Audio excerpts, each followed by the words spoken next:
All right, welcome back to the Oshay Vlog Cast. I am your host, Oshay Duke Jackson. Joining me once again is the man known as the king of verbal seduction. Also, he is a senior writer of the NegroManosphere.com, and he was the host for the most popular dating advice show on Blog Talk Radio for not 8, but 9 years. And check this out, he is the only man that I know that have women pay him for phone sex and how to also train him how to be kinkier, more submissive girlfriend, fiance, and wife for their men. So big Alan Roger Currie trains women. Also, I bet this nigga loves his job to death. Please welcome for the fourth time on my show, Alan Roger Currie. More. What's up, Oshay? What's up, man? Glad to have you back, man. You're one of the all-time greats here in just all across the world, man. You're just good at every goddamn thing. Glad that you're here once again to discuss not only your techniques, but the book that you have just now re-releasing. I'm glad. I'm actually going to get a copy of it myself. But how you feeling tonight? Oh, cool, man. I'm real cool, man. You know, things are going well. Doing a lot of email consultations with guys, Skype and telephone consultations with guys. Just yesterday, I did a one-on-one, face-to-face coaching session. Get ready to fly out to LA again, work with a couple guys. So, yeah, things are going well.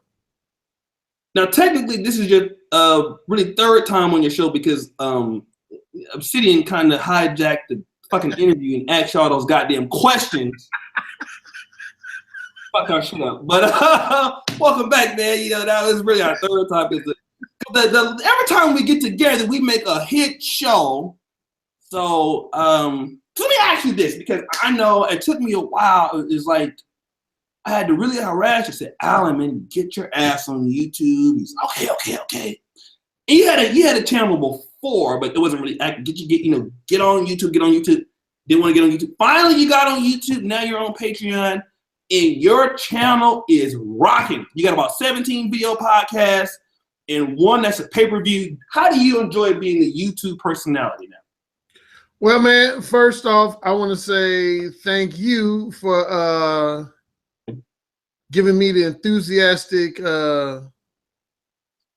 encouragement to do it. Because a couple guys have mentioned it before, but they kind of just casually mentioned. But I remember you and I were talking, and you said, man, Alan, you're a content creator, man. You need to be on YouTube, man. You're a content creator. Mm-hmm. And if you remember, man, I was kind of like, I did my Blog Talk Radio show for 9 years. I'm kind of burnt out. He was like, no, man, come on, man. Not everybody's a content creator. You need to do that shit. And so, yeah, finally I thought about it. I said, fuck it. I'll do it. And, yeah, man, it's been great, man. I've been enjoying it. Get a lot of feedback from a lot of my viewers and listeners, and seem like a lot of people, I'm saying stuff that resonates with a lot of people. Now, I've had my negative responses too, but yeah, overall, it's just been it's kind of addicting, man. I see why guys like you and Angry Man sometimes be doing like 2, 3, 4 podcasts a day, because every time something pop in my head, I'll feel like, damn, I need to jump on YouTube and talk. Then I have to tell myself, no, man, you're going to overexpose yourself. Cool out, man. But damn, man, certain shit just pop in my head. I'll be like, damn, man, I should just jump on YouTube right now and just talk about this shit. So anyway. But yeah. Man, he's actually in the chat. So shout out to him. Speaking of that, because I know you've been doing this sort of content before I could even think about being on YouTube. Like I said, you have a lot of experience. You were on Blog Talk Radio. Before that, you've been on a lot of media shows. Shout out to Charles Gilmore, Mode 1. You've been on Oprah Winfrey, stand-up comic. So you've always kind of been in the spotlight. So what I want to ask you is, how do you deal with the haters? And do you have any simplified haters on your YouTube podcast that have sent you like any emails or death threats? Oh man, it's funny. You should listen to my very last video podcast, number 17. It's called, what is it called? The Reality versus the Fantasy of True Love. That's the very last one I did. And yeah, there was a stretch, man, where sometimes, man, I get into this zone, so passionate about what I'm talking about, I get emotional. And I would say of the 17 video podcasts I've done so far, that was probably my most emotional, because I was related to your question, man. These two guys sent me these email feedback. Again, most of my feedback is usually positive, man, and full of kudos and gratitude. But yeah, these two guys, one guy sent me this email saying, Alan, your Mode 1 philosophy is contributing to the destruction of true love in society, and ultimately it's going to lead to the downfall of society as a whole. I mean, this motherfucker was painting me like I'm like the devil and shit. Like I was put on earth to just fuck up society, man. Then another dude, he was like, man, I hate all you alpha males, man. I hate all you like womanizers and players and alpha male types, man. I just want y'all all to be eliminated. Oh, damn. Because y'all cheating the system. You know, I put in all these work to pull women. It sometimes takes me months to pull a woman. And then you get on your YouTube talking about you get a chick to suck your dick in like 20 minutes after you meet them. Man, that's fucked up, man. I'm pissed off. And so I kind of went off, man, in my rebuttal to those two emails. I kind of like, yeah, let it rip. I gotta check that out. I've been watching a lot of your videos, and I've been actually doing more responses to your epic work on the negromanosphere.com. So yeah, I noticed that. Thank you. Getting a lot of thank you, shit. Because you're the reason why the site is worth so damn much now. I mean, shit. Because it's funny. I sometimes, at least once a week, I go on Twitter. And I know people are going to trip when I say this, but, I'll put my own name in to see who's talking about me. Uh-huh. It'll show you if people have mentioned your name in a tweet and whatever. Mm-hmm. And when you did that response to my article called "A Simp and His Money Are Soon Parted," it was like a bunch of people tweeting that. It's like, I am listening to a YouTube video by Oshay Duke Jackson, a Alan Roger Currie response. And there was a number of people who tweeted about that, man. So I was like, okay, that's some cool shit. I like that. I'm gonna start doing more, man, because you have a good one I could do one every week. Let me ask you this though, because you've been on YouTube, and you have excellent books. You're, the best writer to me in the world. There's no other, I would say, manospherian writer, if you could say that. I mean, in the world to me than you. I don't think there's anybody that's flawless as you. But let me ask you this. You're also a great podcaster and a radio host, so you're a dual threat. Have you noticed an improvement in your ebook and sales and shit like that since you've been on YouTube? Oh, yeah. Matter of fact, I just talked about that in my last video too. Well, some books, not necessarily. Like, I'll start with, I haven't really checked my paperback too much, because the numbers on that tend to be delayed and slow. Mm-hmm. But I check my ebook sales and my audiobook sales. And I said my 4 audiobooks, The Possibility of Sex and the Beta Male Revolution, they've been about the same. So I can't say that me doing video podcasts has enhanced those sales. But like just recently, like in the last 3 weeks or so, my audiobook Mode 1 has increased significantly. Mm-hmm. And even more so, my audiobook Ooh, Say It Again, which is about talking dirty to women and verbal seduction. That audiobook has like exploded. Wow. And I'm selling way more audiobooks since I started doing my video podcast than I was before I started doing my video podcast. So I don't know. Matter of fact, for a few days, Audible, if your book is selling real well, they'll give you it's this little tag they'll put on top of your title. It'll say bestseller. And like last week, that's what it had on for Ooh Say It Again. It had bestseller. It was like in the top 3 best-selling audiobooks in its category. Wow. So yeah, man. So yeah, my video podcasts have contributed to that. And in addition, I want to give you credit. You've helped me. Obsidian. Oh yeah, that's giving me a lot of shout outs. Oh yeah. And a couple other guys. I think Black Gnostic Speaks. He's giving me some shout outs on his channel. Angry Man gave me a couple shout outs way back when, and whoever else. So yeah, man, I'm appreciative of that. Oh yeah, Obsidian. Every show. This show is sponsored by Mode 1. Obsidian will take like 5 minutes before it gets to topic to talk about Alan Roger Currie and Mode 1. And I think he's actually the person that got everybody else pushing it too, subliminally. So, we're really big Alan Roger Currie fans here, man, in the Black manosphere, and just so glad to have somebody of your talent, somebody with your skill, with your high intellect and value and personality that we can really, really benefit off of. I mean, you're a real legend, a living legend. So we're just glad to be able to have access to somebody like you, because Black men need, even though I know that your books sell across all races and ethnicities. One thing I'm glad to say is that the Negro manosphere, the brothers that put up so much money that we could afford somebody like Alan Roger Currie, and to his own statements, that the NegroManosphere.com pays quicker and more in advance than the Examiner.com did, right?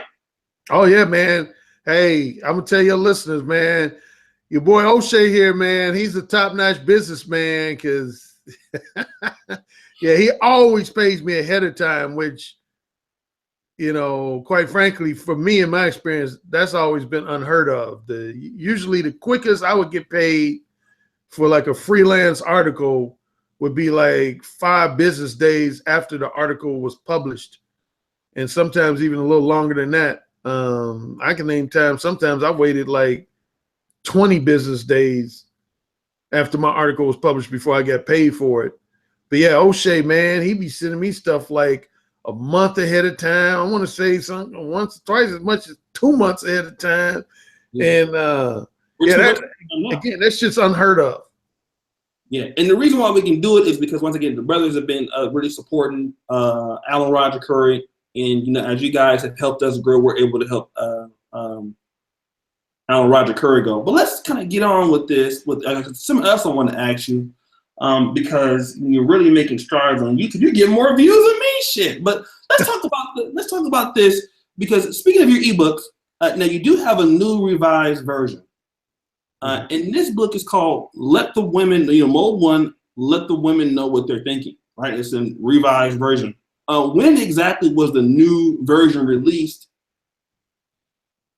Well, actually, it's funny you mentioned the subtitle of my original book. I actually changed the subtitle. A lot of people will probably catch that. Some people will probably miss it. But yeah, my original ebook and paperback is entitled Mode 1, Let the Women Know What You're Really Thinking. But my newly revised version, which I released on April 1st, it was released on April 1st on Amazon.com, is right now is just in ebook version. I don't have it in paperback version. And it's so close to the audiobook version that there's no need to release a second audiobook. But matter of fact, this version is more closer to my audiobook version than my original Mode 1 book is. Mm-hmm. But yeah, this book, the subtitle is Mode 1, Whisper into a Woman's Ear What Is Really on Your Mind. Mm-hmm. So yeah, I changed my subtitle, and yeah, it's been selling well. Right now it only has like, I think, 3 reviews, which were all good. And but yeah, it's been selling. It was actually number 1. It was number 1 in this category. Wow. Yeah, it was the number 1 book in this category, which was communication skills. So yeah, for a few days it was like #1. And I think just this past week it got up to as high as #4. It was the #4 best-selling book in communication skills. Okay. Now, how is this version different from the original version? I mean, and if it's different, did you add any new content in comparison to the original? Yeah, I did. Matter of fact, a lot of the feedback I've been receiving is that I would say chapter 1 through roughly chapter 5, I tweaked those chapters, but they're not significantly modified. But my feedback has been positive on those 5 chapters. But the main feedback I've gotten is on chapters 6, 7, and 8. A lot of people who've written me, who have read the book, have said, "Oh, Alan, yeah, man, chapters 6, 7, and 8 in your new version is much better than chapter 6, 7, and 8 in your original version." So yeah, just about everybody I've heard from who's offered feedback to me has said that they like this version way better for the last 3 chapters than they do the original. Because I go into more detail in each of those 3 chapters than I did in the original. More detail, okay. And we won't have them go into more detail right now because y'all got to buy the goddamn book. So let me do this. I see I'm on Amazon right now, and I think maybe a little bit different is, look, Alan Roger Currie is not just American writer. You actually bring the most traffic worldwide. Thanks to you and your writing, the Negro Manosphere is ranked, I believe, in the top 800,000 websites in the world. I know that doesn't sound like big, but there are millions and millions of websites. Oh yeah, that is big. Yeah, there's millions of websites. Yeah, and because of you, it's ranked as high as we have it. I remember one article you wrote, "The Duplicitous Nature of Women." It had almost, I want to say, 4,000 reads just from the Czech Republic alone. So what I want to know is, what you have a great audience. You're here in Germany and you're here in London. What languages is this book available in now? Yeah, I'm glad you asked that. This is the first time I've had people suggest to me over the last few years. They say, "Alan, not everyone in foreign countries is bilingual, so you should think about translating your books into specific languages." And I kind of blew it off up until this year. But yeah, this newly updated version of Mode 1, Whisper into a Woman's Ear, I decided to translate into 3 languages. I want to say I'm going to do 2 to 3 more languages in the future. But right now it's translated into German, although I hate to report, but a couple guys said the guy who did my German translation did not do a good job. So I might have to hire a new second translator. They feel like this translator just primarily used Google Translate, and they say it's the difference between machine translation and authentic translation. So I'm gonna be upfront and honest about that with my German listeners. But my other 2, I've gotten a lot of praise from. My other ones are in Portuguese. I've gotten a lot of good feedback about that version, and then my other one is in Spanish. I've gotten a lot of. Matter of fact, if I can quickly add, it's funny, I learned a lot about those latter 2 languages that I didn't know before. Like, my translators were telling me that, like, for Spanish and Portuguese, man, there's different variations of it. Like, for example, most people would think of American English as simply American English. There's not too much variation in it. But like, for example, Spanish spoken in Argentina is somewhat different than Spanish spoken in, say, Mexico or Colombia or Chile. So some stuff is basic and universal, but then there's other things, particularly when it comes to slang terms. Like, for example, the woman who did my translation in Spanish, we got to talk about pussy. I love to talk about pussy. And she was like, "Alan, there's different pussy for every country. Like, pussy means this in Mexico, and pussy means this in Argentina, and pussy means this in Chile, and pussy means this in Colombia. I was like, damn, y'all got a bunch of terms for pussy and shit. You go from one country to another and try to use the same word, you ain't gonna get no pussy. Right. So, yeah, that tripped me out. Because I know, speaking of Portuguese, I know that Brazilian Portuguese and regular Portuguese is like a lot different from what I've been told.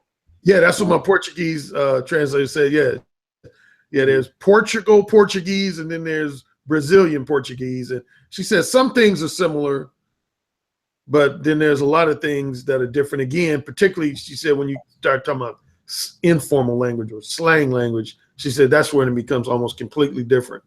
Mm-hmm, mm-hmm. Let me ask you this, because I know that you have, you've been around for, 10 years, Blog Talk Radio Show, very successful. You have a very staunch fan base that probably had, let's say your first book and then your newly updated version. What was the feedback from those people, especially men? Let's go with the men first, and then the women who have both versions. Oh yeah, I've heard from at least, I want to say 24 people who have both versions, and they all love the new version. They gave me extra props on my last 3 chapters of the book, which is chapter 6, 7, and 8. And because a lot of guys admitted, they said, Alan, your original version was good, but there were some parts of it that left me with more questions than answers. They felt like my chapter 8,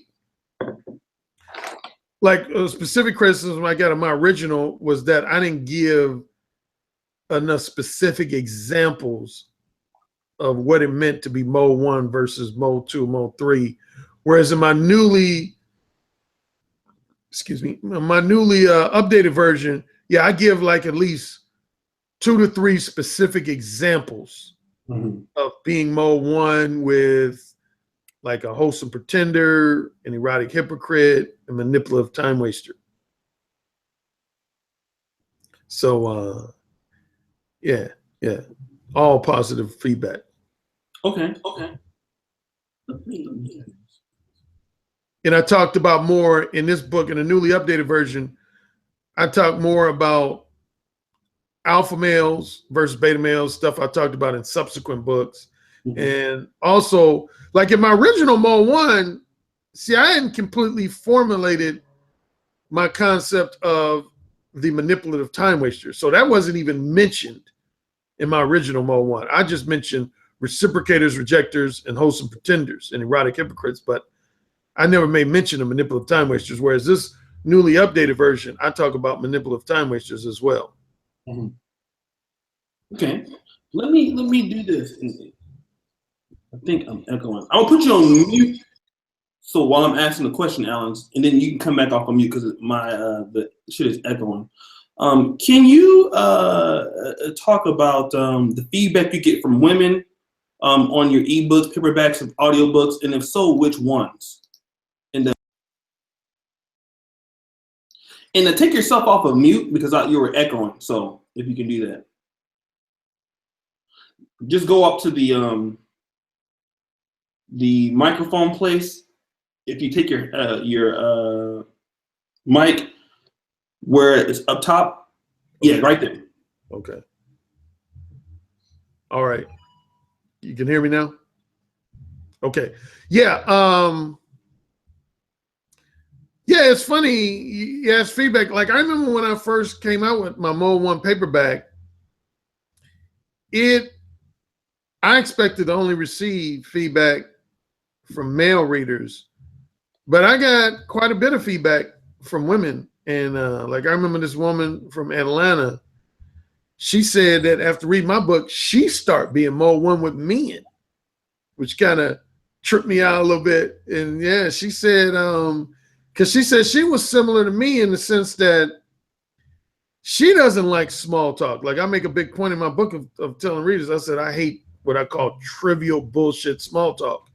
And anyway, this woman from Atlanta, she wrote me and said the same thing. She said, I don't like it when guys engage me in lengthy small talk. both if I'm attracted to the guy and if I'm not attracted. She said, because if I'm not attracted to the guy, I don't really want to talk to him for too long. She said, I want to basically reject him pretty quickly. And she said, for the guys who I am attracted to, I don't want them talking to me about small talk stuff because I want to get right to the fucking. So she said when guys would engage her in lengthy small talk, she would say to guys, like, for example, she said to the guy she was attracted to, she said one thing she would say is, do you really want to be boring me with all this talk, or would you rather just have your dick in my mouth? And she said guys would get flustered. They wouldn't know what to say. She said they would be like,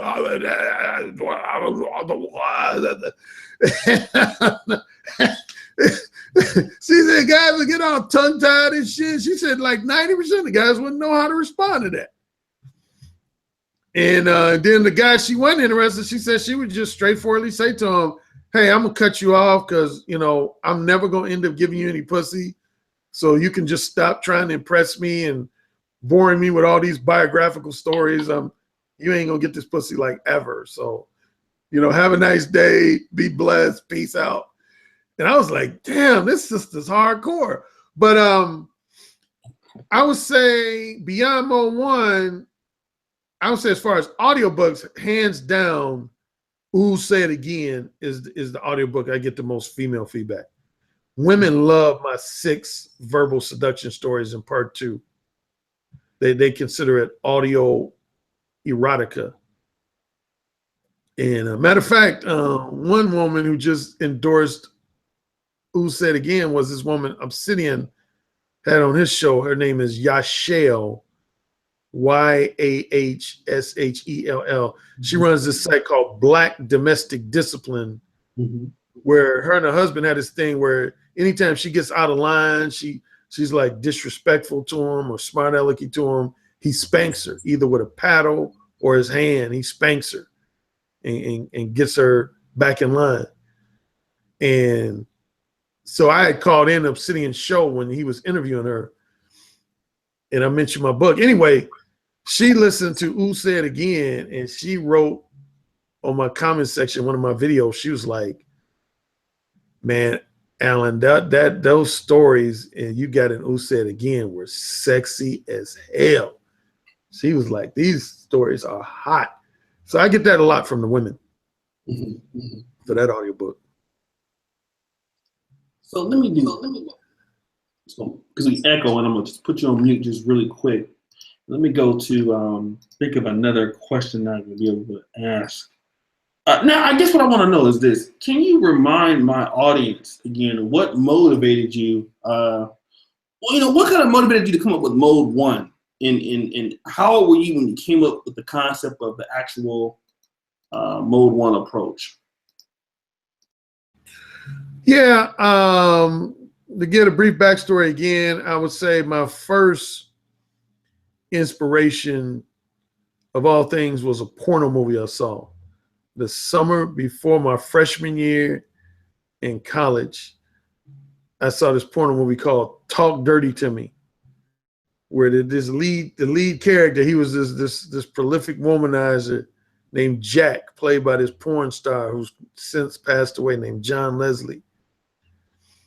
And yeah, man, in that movie, Jack, he would meet women, and he would usually tell women, like within the first 5 minutes of his first conversation with them, that he wanted to fuck them. And at that time, I had never seen no shit like that. I was like, get out of here. You can't get away with that shit. Because I had always been taught, like I'm sure a lot of guys were taught when they were young, that you should avoid bringing up sex in the conversation because that'll turn a woman off, or she'll perceive it as, you know, disrespectful or rude and inappropriate and all that shit. But when I saw him do it in the movie, even though my brother pointed out at the time, he was like, bro, this is a movie, you know. The only reason this shit working is because it's in the script. It's a movie. He was basically like, don't take this shit serious. But luckily, I was hard-headed, and I did take it serious. And I want to say roughly about 3 years later is when I started putting it into practice. So I would say the movie Talk Dirty to Me and Talk Dirty to Me part two, you could say were my initial inspiration. A secondary factor was some women who I was cool with in college. They used to complain to me about guys who were leading them on to believe that they wanted a long-term monogamous boyfriend-girlfriend relationship. But then after they got the pussy, 2 times, 5 times, 10 times, whatever, they would just dump these women. Mm-hmm. And that left them feeling very hurt and confused and angry and frustrated. And at first I kind of called them whiners and complainers, but then I found myself empathizing with these sisters. And so I went to some of my frat brothers and a few other friends, and I started kind of doing like an informal survey. I said, hey man, let me ask you a question. When you know you just want casual sex, do you tell the women straightforwardly, or do you like lie to them and bullshit them? And probably like 98% of the guys was like, oh man, you got a lot of women, man. You can't be upfront and straightforward with women when you first meet them that you just want casual sex. Hell no, you ain't gonna never get no pussy if you do that. You gotta like bullshit women and make them think that you want a relationship. You can't let women know what you're really thinking. And that's why the subtitle of my book became Let the Women Know What You're Really Thinking, because so many guys would make that comment to me. They was like, in the first 2 or 3 conversations, man, you can't let women know what you're really thinking. You got to bullshit them. You got to act like sex is like the last thing on your mind. And I was basically like, that's bullshit. Mm-hmm. And so anyway, a handful of them said, okay, Alan, next party we at, we want to see you become this straightforward dude. We want to see you be this straightforward motherfucker and just tell women straight up that all you want to do is fuck them without being in a relationship with them. Man, you're going to get slapped. You're going to have drinks thrown in your face. Man, you're going to get cursed out. Man, we're going to be laughing at your ass when you try to do some shit like that. But I did it. And although I got rejected here and there, a lot of women I ended up not only fucking, but a good number of those women, I ended up fucking them that day or that night. Has changed their tune. After they saw my successful responses, then I became like this kind of informal guy to go to. Like guys would tell other guys like, hey man, if you want to learn how to hook up with women, man, you need to talk to Alan Currie, man. That dude, man, he know his shit, man. He will talk to a woman like in the first few minutes about them sucking his dick, about him fucking them. Man, he's the motherfucking man. And yeah, reputation just kind of started spreading. And the final thing was my brother. He was a witness to me. I met this woman at a 24-hour grocery store, and she sucked my dick in the grocery store. And my brother, he was like, dude, man, if you're getting results like this, man, you got to put this shit on paper, man. You got to, you got to help out some other guys. You can help out some other guys with this shit. And at first I was like, man, fuck other guys, man. They gotta find their own ways. I ain't gonna lie, Oshay, man. I didn't have no empathy for other guys initially, man. I was like, fuck other guys, man. I ain't trying to help out other guys, man. I'm just trying to get laid my damn self, man. Let them find their own little techniques. But he kept bugging me for literally like the next 10 years. Mm-hmm. He kept telling me over and he said, hey, man, I really think, man, if you turn this into some kind of book or something, man, that you could help other guys, particularly guys who were like real shy and introverted. And finally I gave in the mid 90s. That's when I first put it on paper. It was, I think, 95. I first became a pamphlet. Then a few years later, in 2001, I turned it into an ebook. In 2006, I turned it into a paperback. Mm-hmm. Okay. And I remember I did hear this story before. Let me just take a little break real quick because we're going to go back into the interview. But so, brothers, let's do this. Alan Roger Currie, as you know, is no stranger to this channel. He has been no stranger to Black YouTube. I think at least the last, I've been on here for 2 years. I was here a little bit earlier than Obsidian was, but Obsidian had mentioned Alan Roger Currie for a long time. So everybody should know who Alan Roger Currie is. If you don't, you're in for a treat. He's just came on YouTube. He's killing it. Already getting thousands of views, thousands of videos. Let's see here. Just the last 3 videos. Okay, one was 15,000 views. This one was it's a 5-minute video. 1274, 21,000 views, 6,000 views, 16,000 views. All right, 20,000 views, 13,000 views, 14,000 views. I mean, he's getting more views than we are on average. All right, that just goes to show you, if he's putting out what we putting out, he be fucking us up. Okay, so let's subscribe to Alan Roger Currie for the brothers out there. You know, you're really gonna miss out on probably. I think that if Alan Roger Currie keeps at the way he's going, he probably be at 100,000 subscribers in like 2 years, or at least on that road. I'll say at least 25 to 30,000. So you guys support Alan Roger Currie. Let's go down to the bottom and subscribe, and then I'll start promoting the book for the people. If you want to purchase the new copy, and I always suggest that you get all of Alan Roger Currie's books, you can go directly to the description link, okay? And then, hold on 1 second. Oshay, can you ask Alan about the, yeah, I can ask it if you super chat it. I ain't gonna just ask it because you want me to ask it. Shit. You know, let's do this. Let's subscribe to the channel. All right. And let's go ahead and do that. Now, Alan, let's get back into the interview here. Hey, Oshay, a quick question. What? Leave my microphone unmuted and see if you still hear the echo, because right now, in the last couple minutes, I put on my headphones, and maybe that'll take over from echo. It's okay. Good. Oh, okay. Cool. Okay. Let me also ask you this. You know, so basically, you know, your 3. Okay, now I know what mode 1 is up front.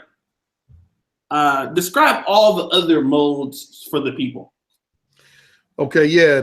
My first book and the newly updated version primarily centers around what I assert are the 4 modes of verbal communication that all men use with women of interest. And start with mode 2. Mode 2 is when a guy, say, meets a woman he's attracted to, but he doesn't feel like it's in his best interest to just very quickly or very straightforwardly let her know he wants to connect with her in a romantic and or sexual manner. So what he chooses to do is he will spend, I would say, minimum at least 20 to 30 minutes trying to engage in I want you to like me conversation, which basically ends up being small talk. Like a lot of pickup artists and even a lot of other dating coaches, they actually encourage men to do that. Like there's a lot of pickup artists who call it building rapport conversation or building trust conversation. And so that's what a mode 2 guy does. His thing is, I'm going to make sure that you like me and trust me and you're convinced that I'm not some kind of weirdo or psycho first. And then once I'm convinced of that, then I will slowly but surely let you know that I'm attracted to you and I want to spend time with you in a romantic or sexual manner. Mode 3 is when you don't like mode 2, he's slow to let his true desires, interests, and intentions be known, but at least at some point he lets them be known. A mode 3 guy is a guy who will indefinitely suppress or hide his true desires, interests, and intentions. I actually have 3 subcategories of mode 3. One is what I call the mode 3 timid. That would be a guy who just doesn't approach women at all. Like if he's at a party, a social event, nightclub, whatever, if he's around in the presence of a woman he finds attractive and sexy, he'll stare at her. And if he got a buddy with him, he'll say, damn, man, look at her, man. She's hot. Damn, she's hot. God, dog, man, look at that ass, man. Look at them tits. Damn, she's hot. God, look at that pretty smile she got. Damn. And now you fast forward 2 hours, he's still against the wall with his buddy. Damn, man, she's hot as fuck, man. God damn, man. Shit, I wish I had a woman like that. Then his buddy's like, okay, man, you ready to go? He's like, yeah, man, let's go. Then he goes home and jacks off thinking about how hot that chick was. That's the Mode 3 timid, bless his heart. He just don't have the guts or courage or confidence to just even go up to that woman and say hello. Right. A Mode 3 target is a guy who's somewhat similar to the Mode 2 guy. He has enough confidence to approach a woman and initiate a conversation with her. But a Mode 3 target, 90% of his conversation ends up centering around trying to impress a woman. So I'm going to use you as an example of this. Let's say you were in Mode 3 target mode and you went up to a woman, you say, yeah, you know, I'm in med school in Poland. Yeah, you know, not too many guys. I in med school in Poland, you know, and I got a unique ass name. It's Oshay. Not too many motherfuckers got a name like Oshay. Okay, check this out. Yeah, I live in Poland. You know, I'm one of the few brothers in Poland. I'm the editor-in-chief of the Negro Manosphere. I'm one of the most popular motherfuckers on YouTube. Oh my God. I got a big roll of cash in my pocket. You know, a multi-target, all his conversation is, I'm going to tell you about this aspect of me that I know for sure is going to impress you. So he's going to talk about his academic achievements, his career-related achievements, how much money he makes, what type of car he drives, where he lives, et cetera, et cetera, et cetera.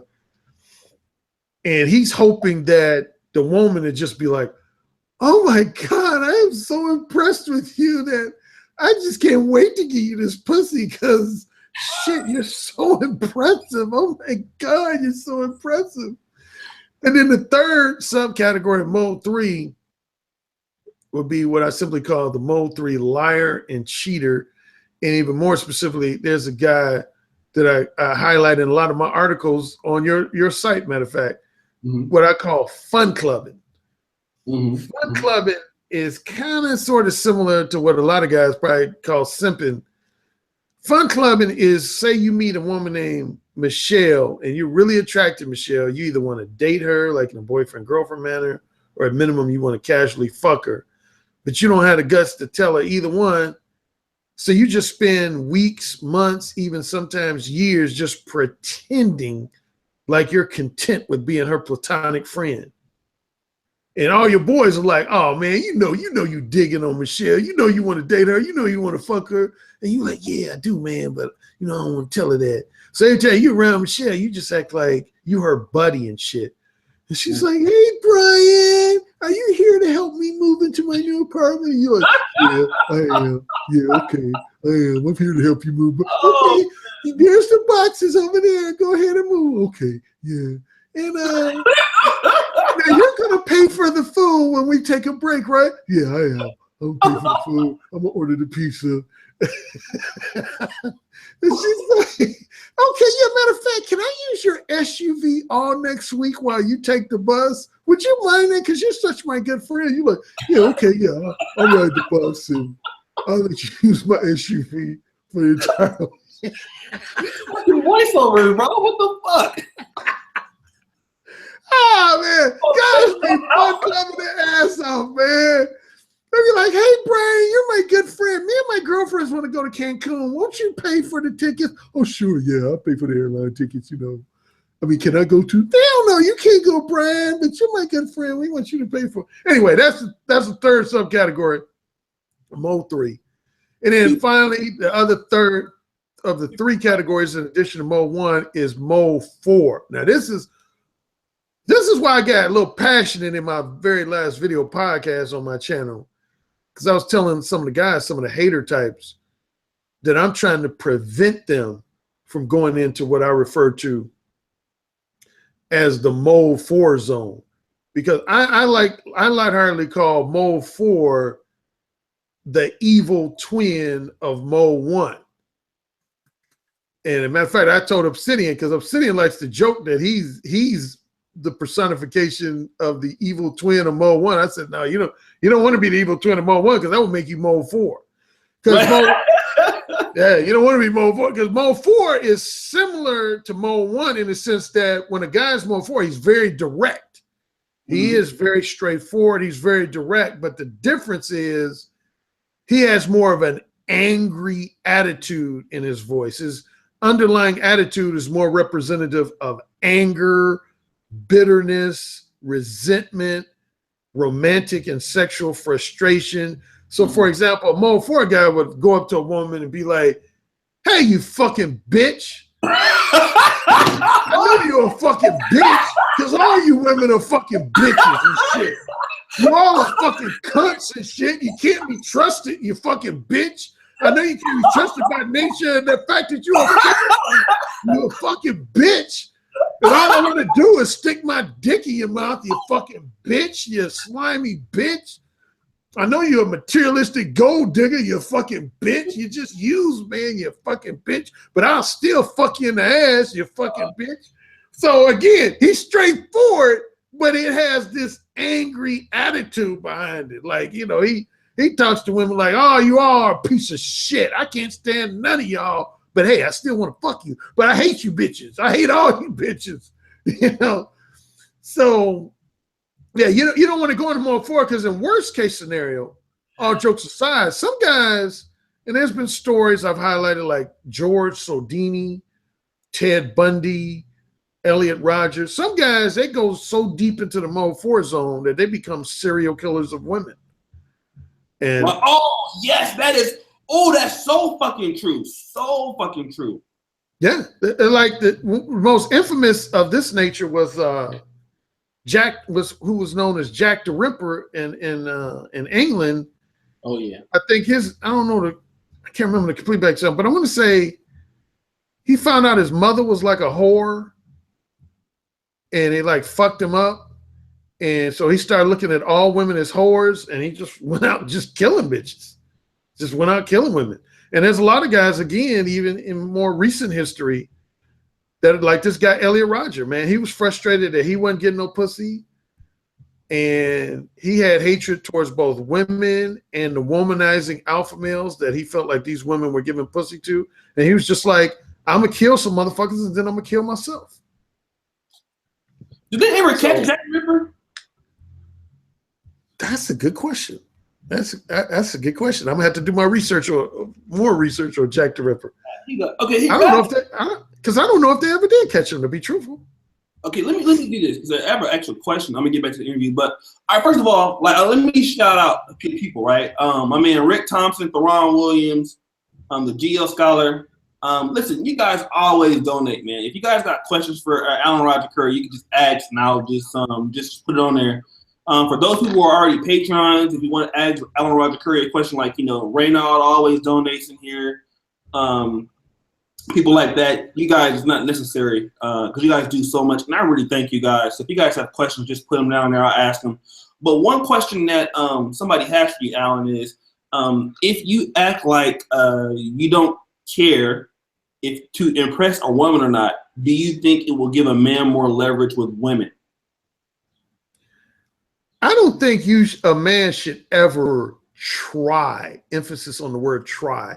I don't think a man should ever try to impress a woman. That's usually going to backfire.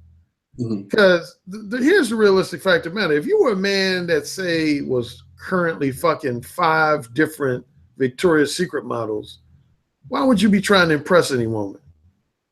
You wouldn't, because you already know you got pussy on your roster. And that's how women tend to take it. And that's why I'm against going out of your way to try to impress women. Because when you try to impress women, that sends a subconscious message to a woman that, okay, this guy must be desperate for my pussy. And I'm going to tell you guys listening emphatically, the worst thing you can ever do to a woman is give her an impression that you are just incredibly desperate for a pussy.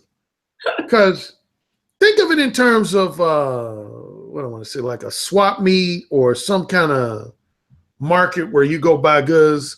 I don't know, some non-black people might not be familiar with swap meets, but they probably should be. But like now, like say you go to a grocery store, the prices are regulated. So the grocery store manager can't up the price. But at a swap meet, people can charge whatever they want to.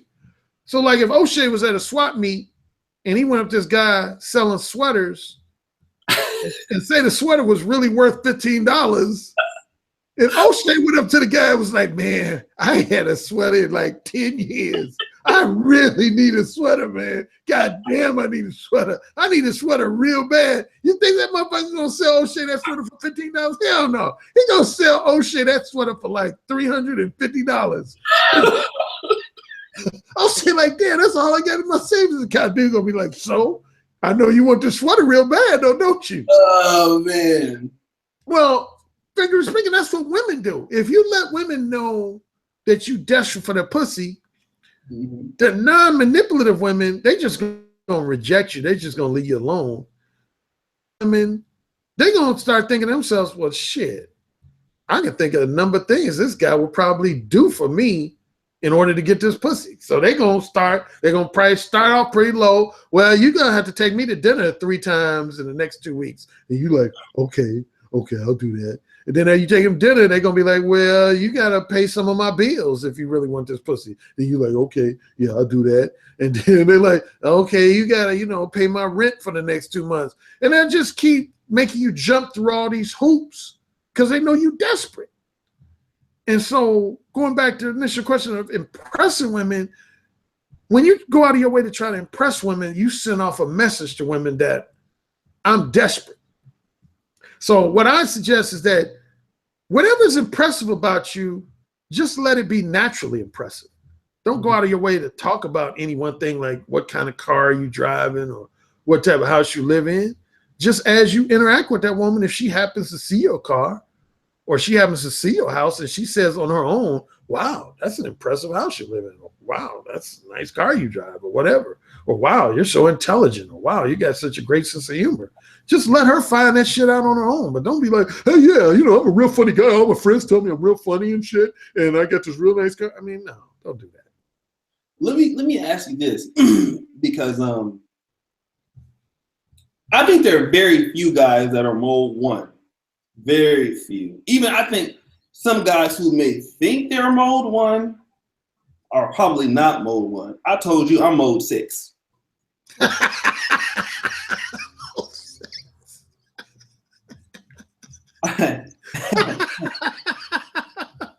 You think I'm playing that? That would be funny, man. A new sequel by Alan Roger Currie, inspired by Oshay Duke Jackson, Mode 6. The other mode nobody talks about. You know what I told her? I said, listen.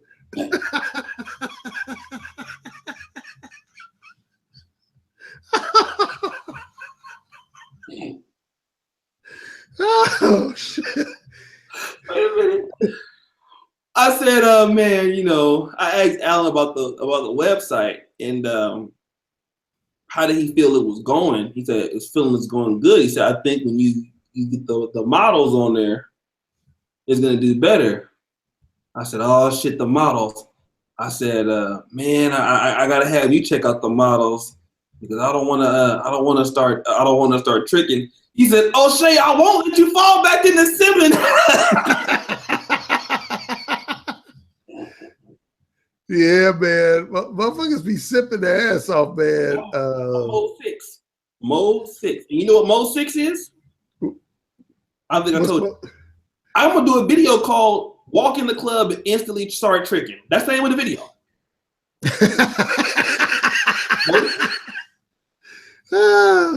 Y'all think... yeah, what? Walk in the club and instantly start tricking. That's mode 6. Well, yeah, I do tell guys to tell your listeners. Now, normally I'm against excessive tricking, especially if you ain't doing it while you're traveling. You just in your whatever your base city is. I tend to criticize guys who do a lot of tricking. But I said in a recent article on Oshay's site, the Negro Manosphere, the juggernaut, the negromanosphere.com. I had an article that actually Oshay did a very entertaining response to. It was called "A Simp and His Money Are Soon Parted," which was a play on the old adage, "A fool and his money are soon parted." And in that article, I basically said that I personally condone tricking if it's within the context of traveling. If you're traveling, because I'll openly admit I've tricked. Matter of fact, that's the only time I've tricked. I can honestly say I've never tricked in the United States, never. Mm-hmm. But there's two places I did trick. I was in Mexico once. I tricked.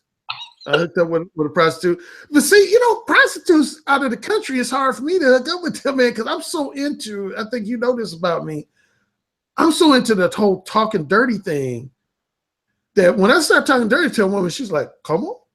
And I'm like, oh, shit, she just fucked up my rhythm. Okay? Come on, what? I'm like, God damn it, she don't understand English. And so I was in Amsterdam, same thing. These women were like, speaking German and shit or whatever they were speaking. They was like, oh yeah, exactly. I was like, damn. But anyway, yeah, when I was in Amsterdam, I went to the red light district. I did some trick. See, United States, let me go a little segue here, man. United States, in all the major cities, because as you know, I wrote another article on your site about why the U.S. won't legalize prostitution, and I argue they really should.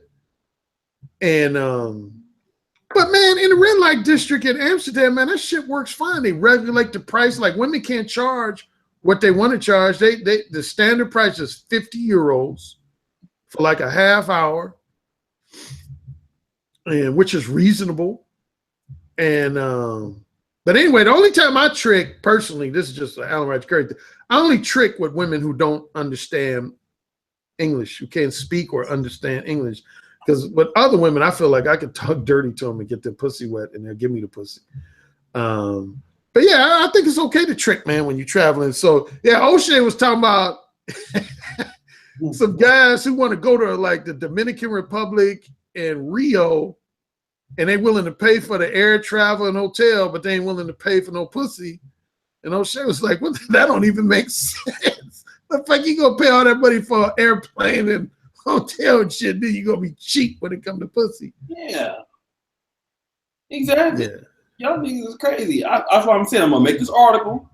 This video tomorrow. Walk in the club instantly. Start tricking instantly. If you going overseas to Brazil or Colombia, them places, nigga, if you don't walk your ass in the club and instantly start instantly, don't waste no time.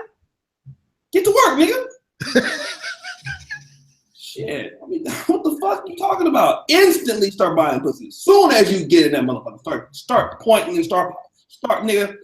Watch. Wait till I get this video. Y'all gonna be cracking the fuck up. But you know what's gonna fuck you up, Oshay. You're gonna be in the club, and you're gonna have your smartphone with you, and the woman gonna be just on the verge of telling you she ready to fuck. And all of a sudden somebody gonna be calling you on Facebook. You're like, what is calling me?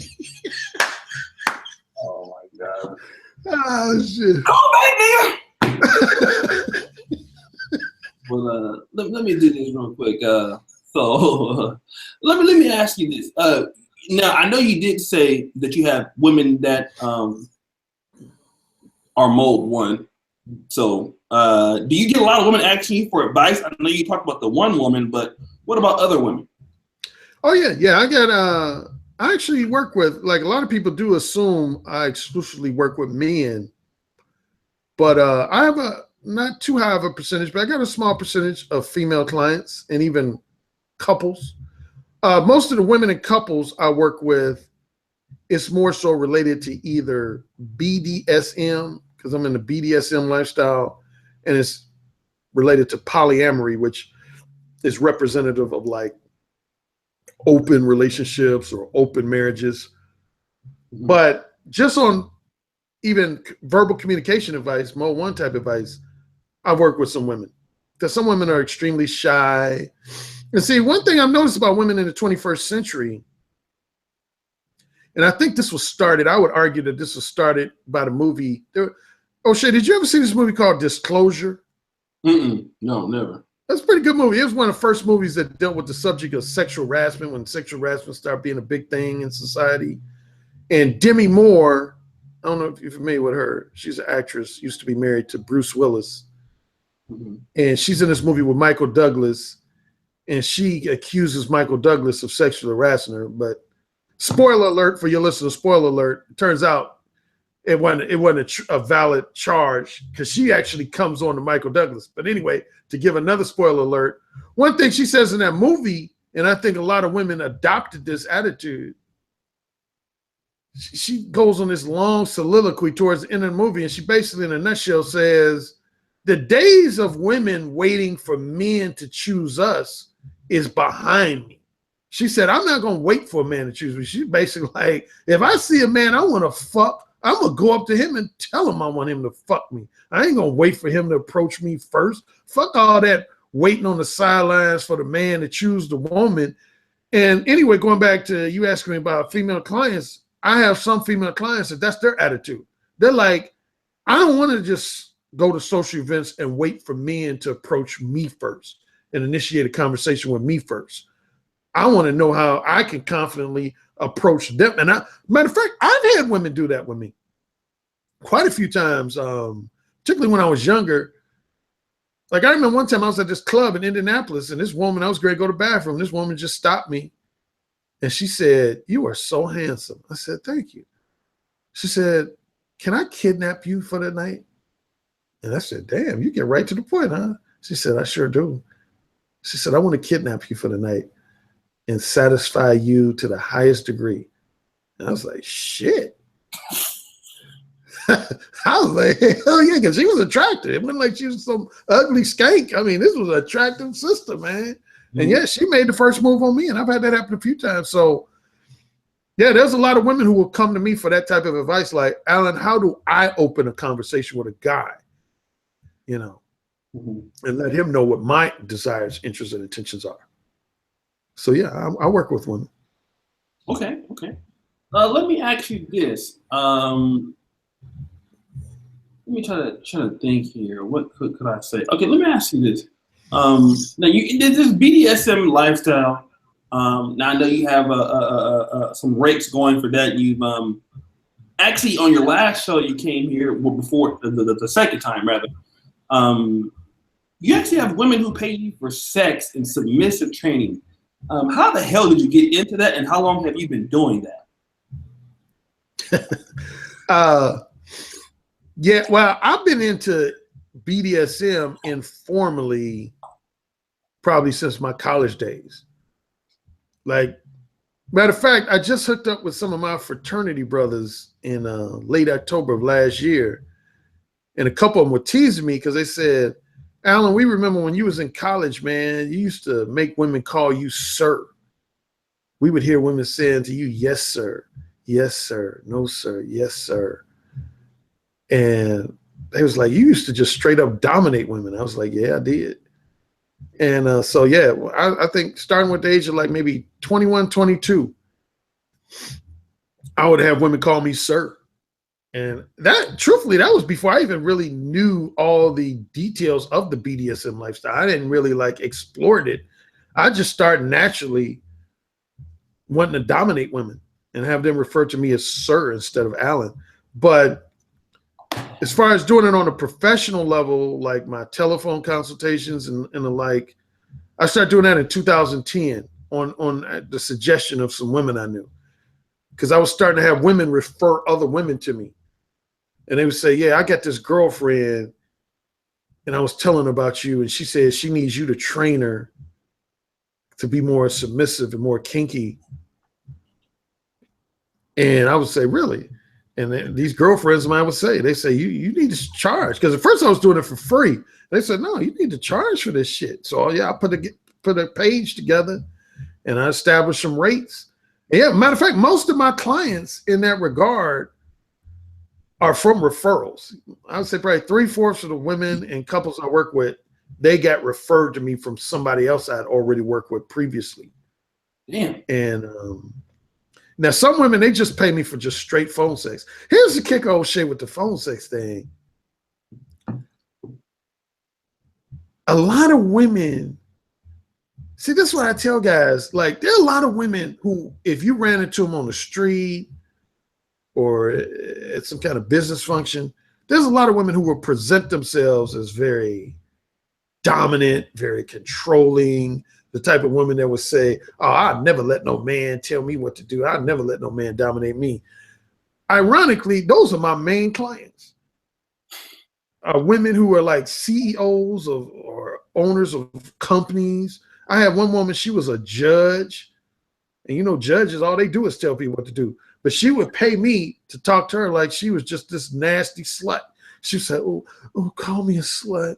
Tell me I'm just a dirty, no good slut. I say, shut up, bitch. You fucking no good slut. Shut the fuck up. It's great, man, to have these women pay you to just talk to them like that. I'd be like, yeah, call me daddy, bitch. You daddy. Play with that pussy. Play with that pussy for daddy. Yes, daddy. I play with my pussy, daddy. Cause see, I give this tip in one of my books and say I'm gonna give it for free here, man. But a lot of guys think the key to attracting women is to be all respectful and super nice and all that stuff. And I'm not saying you should just go out walking on the streets just talking to women like they're a piece of shit.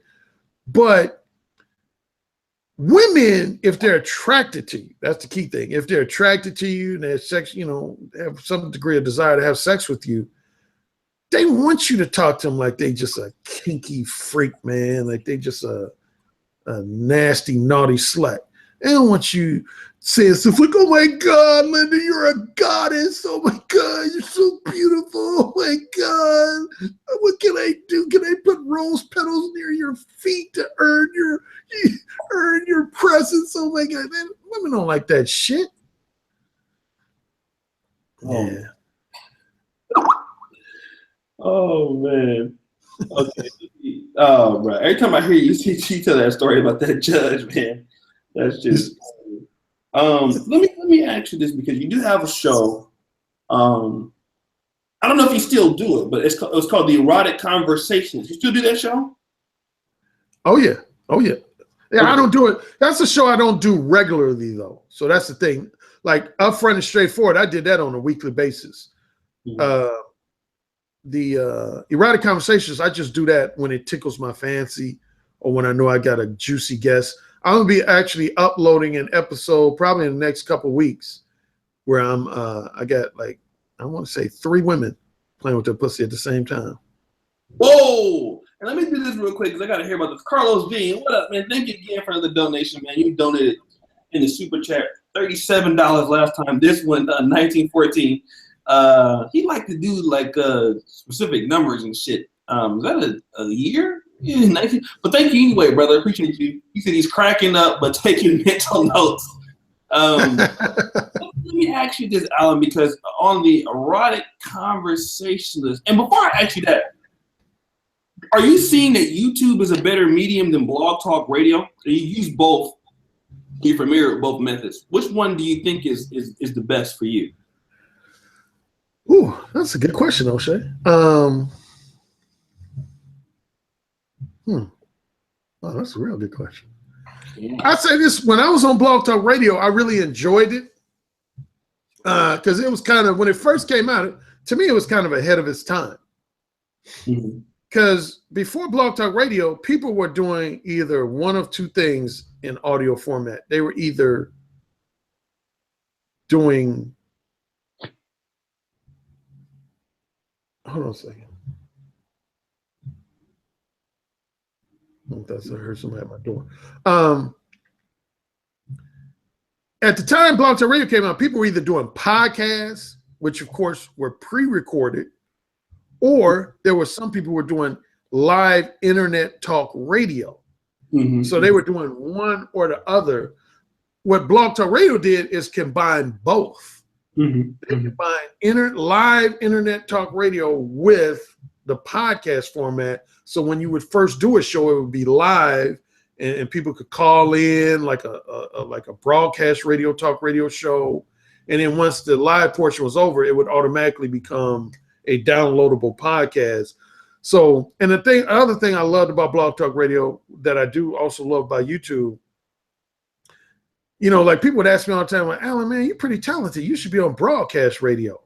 Well, the problem with broadcast radio, you got to adhere to FCC regulations. You can't just say whatever the fuck you want to say. And plus, it's mainly corporate sponsors who fund broadcast radio. So if you say whatever the fuck you want to say, people are going to boycott those sponsors, and then you're going to end up getting dropped or getting fired. Then other recommendation, people was like, well, why don't you do satellite radio? And satellite radio, you can say whatever you wanted to say, but most of the people who listen to satellite radio are people like truckers and people in their cars. And so I love Blog Talk Radio because I could talk about whatever the fuck I wanted to talk about, use whatever language I wanted to use without worrying about being censored. Although I did get semi-censored once. Well, I think I told this story, maybe I did, but here's the thing. When I first, here's the backstory. This is gonna trip you out because you're very you're very familiar with Steve the D. Williams. Yeah. And most of my longtime followers know this story, but see what happened was Steve the D. Williams was the first one to introduce me to podcasting. We connected around October 2006, and we used to do this podcast show called The Black Book Cafe. And we did that from October of 2006 to about March of 2007.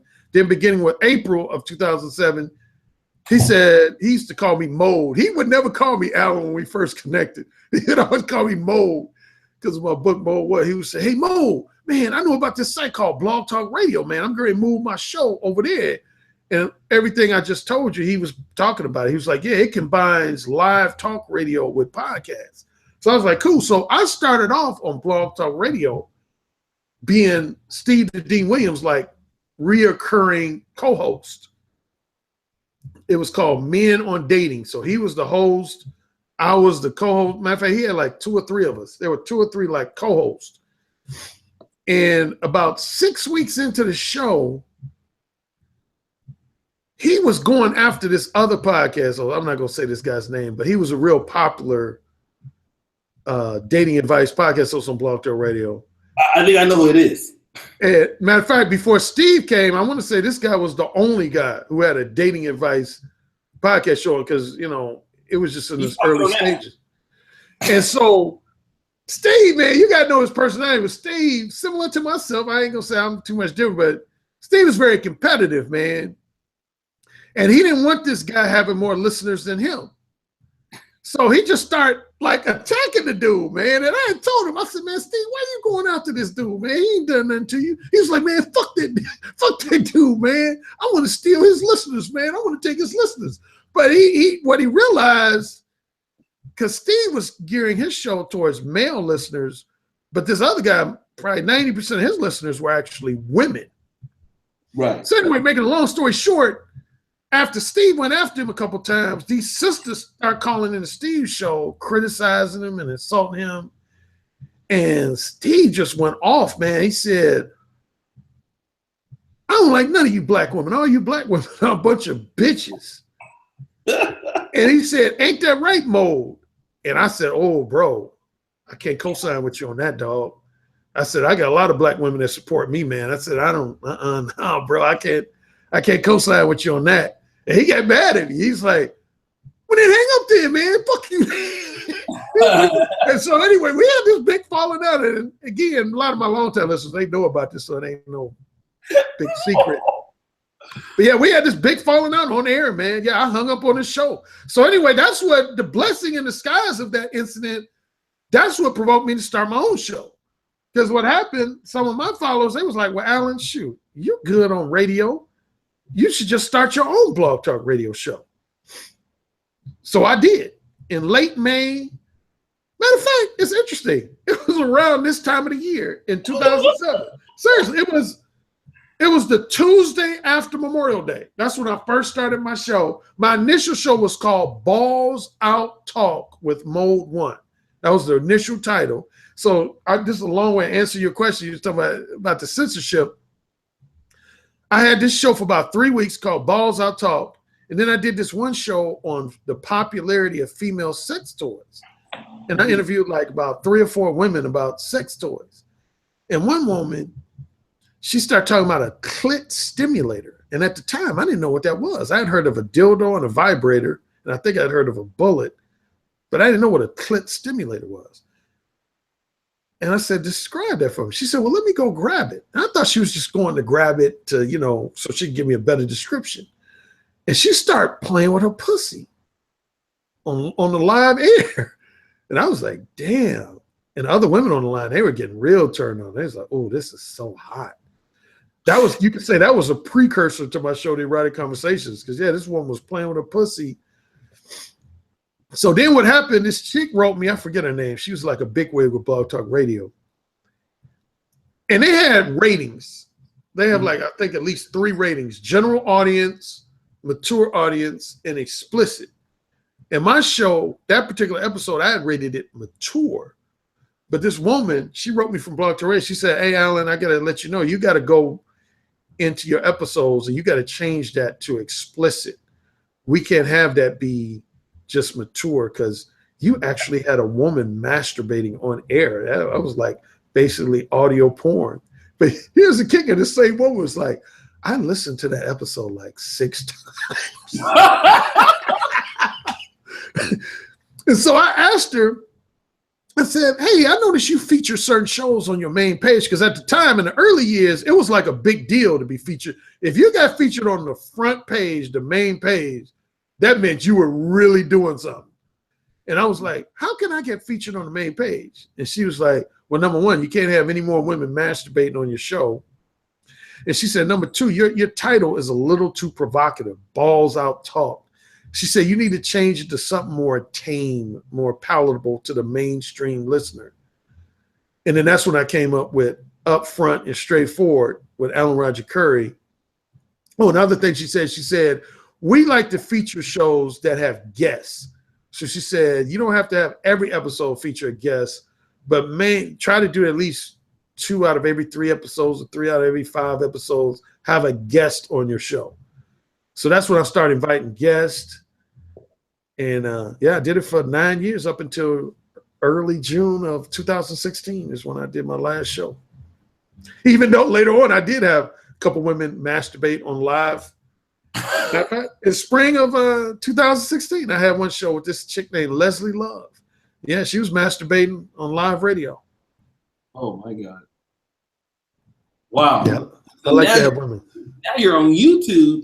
Is there any chance that Alan Roger Currie will go live on YouTube and take calls on Blog Talk Radio and sync the shit at the same time? Ever thought about that? Damn, Oshay's just a mother. You're a motherfucking innovator, Oshay, man. Well, people do it all the time. Oh, they do. Oshay, like, okay, no, I didn't create that shit. Motherfuckers did that already. But I wonder how. But for you, that probably they might lock your ass up if you do it. Speaking of that, I just thought about it. Speaking of that, since I mentioned Steve, that's what I think Steve does that.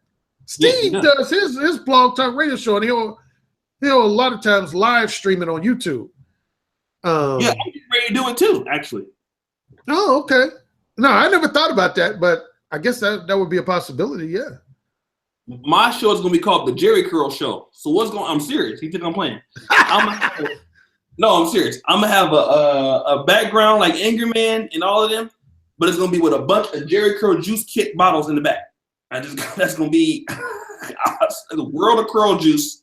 For real. It's gonna be called Oshay's Jerry Curl Show.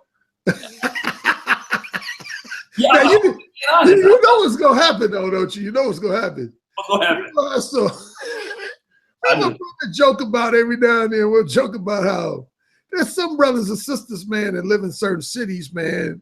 What does my brother call it? I think he says he calls it a time warp, man. Like motherfuckers being like a 1970s time warp, man. They don't know that society has progressed. And anyway, you're gonna have brothers, man, like who are still wearing curls. Like, oh shit, shit, damn! I've been waiting for this show for 30 years, man. Damn, shit, I can't listen to this show. He might be talking about new curl activators that I. You think I'm joking, man? I promise you, that's what I want. It's gonna be called the Jerry Curl Show. and I'm gonna have a bunch of Jerry Curl kits in the background, and this shit gonna be hilarious. I'm gonna be on here roasting niggas, taking calls and shit. As matter of fact, actually, as soon as I get off this shit, I'm gonna Photoshop that background. Get somebody to do it. It's gonna be a bunch of Jerry Curl juice bottles in the back. I guarantee you. I'm gonna be streaming it from OBS. So I think the people would love to see you do that. Well, see, I would have to get a nice setup. Like Steve, he got a nice setup. Angry Man got a nice setup. Yours is medium. You got like medical whiteboard behind you. Well, if you do it through OBS, what you do is you can just Photoshop your background like they do it. Oh, yeah, that's what I'm saying. Okay. Yeah, well, damn, dude. I might have to get on YouTube and Blog Talk Radio and have some women playing with their pussy. You know. Then somebody flag my shit. Yeah. But what you do for that, you just do that for your Patreon subscribers, and then you just make a private show for them and go live, and then do it on another channel, or just make it unlisted. I'll tell you how to do all that though. Okay. Let me ask you some more questions. Have you ever had a man tell you that being Mode 1 made their, particular love life or sex life a little worse? I mean, have you ever had any complaints about your Mode 1 device from men? Oh, sure. Yeah, I've had some guys. Well, see, some guys, they this is what I hate as a book author. And I think all book authors are like this.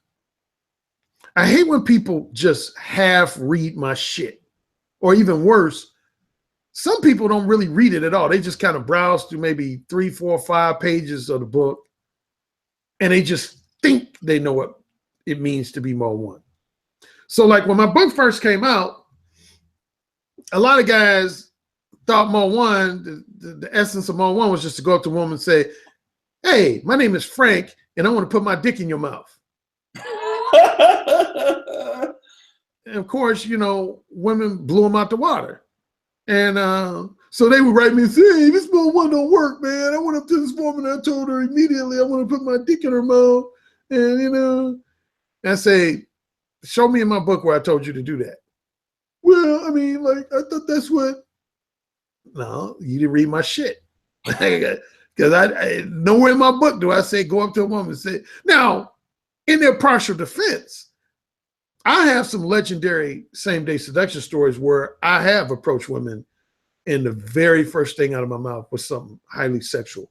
But that's because I'm an advanced motherfucker and I know how to read women's body language, and I know what women I can do that with, where I can just like immediately.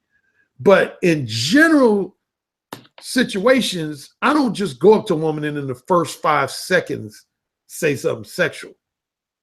Number one, I at least take time to find out if that woman is single and available to share my company.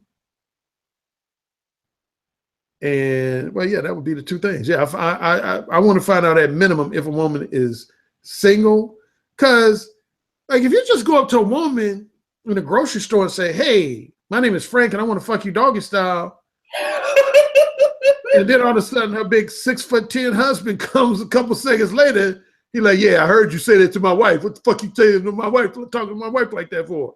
I mean, you got to qualify women first. At bare minimum, the one thing you got to do before you start being sexual, you got to, because if a woman's married or just deeply in love with her boyfriend, then you're wasting your time talking dirty. So I don't waste my time talking dirty to a woman who's a rejecter, or a woman who's already in a relationship and is not even free or willing to share my company. It's not until a woman shows me some signs of interest, or if not flat out interest, resistance. Like wholesome pretenders, they resist you. They don't reject you, but they don't reciprocate you either. They're like in the middle, they resist you. So once I either identify a reciprocator, and that's what I say in my newly updated book, which is why a lot of guys like my newly updated Mode 1. Because see, I'll be honest, and I'll confess guilt, I didn't make that clear in my original Mode 1 book. And that's more clear now in my updated version. And I think that's why a lot of guys were doing that. Just going on and saying, "Hey, hey, my name's Leon and I want to fuck you." No, man. First thing you want to do is you want to find out if you're talking to a woman who's a reciprocator, a rejecter, a wholesome pretender, or a manipulative time waster. Right. And then once you know what type of woman, then you get into the sexual talk and the erotic, dirty talk and that type of thing. So anyway, but on another response I'll have to that question about have men claim. Now there's some guys that will simply say, well, hey man, Alan, I was at this party or I was at this nightclub and I was straightforward with this woman about my intentions and she ended up rejecting me. So I would have to say Mode 1 didn't work. No, that's bullshit. Mode 1 always works. And see, because here's where a lot of guys had a misconception. I never said that Mode 1 is guaranteed to get you laid with each and every woman you meet. No, it's not. And matter of fact, I would take a step further and say, there's no dating method in the world. I don't care what pickup artist you name, what dating coach you name. There is no method out there that's other than, if you're talking about tricking is the closest thing to guaranteed pussy because those women, that's their job is to give you pussy if you pay them whatever money they want. So the closest thing to guaranteed pussy is tricking. But beyond tricking, there's no such thing as a guaranteed method. But what Mode 1, I say Mode 1 always works. It always causes a wholesome pretender to ultimately admit that she's really a reciprocator. And on the flip side, it always causes a manipulative time waster to always admit that she's really a rejecter. So in that sense, it always works. Okay. Let me ask you about what is the biggest misconception do you think that's about the Mode 1 approach? Biggest misconception? Well, pretty much everything I just talked about. Yeah. Is that some guys who don't thoroughly read the book and don't thoroughly understand it think that it's some kind of magic pill. Magic pill, right. And there, again, man, there is no magic pill for getting laid. And that's what a lot of guys want out here, man. A lot of guys are looking for what I call, and some other dating coaches have often used that too, is the magic pill syndrome.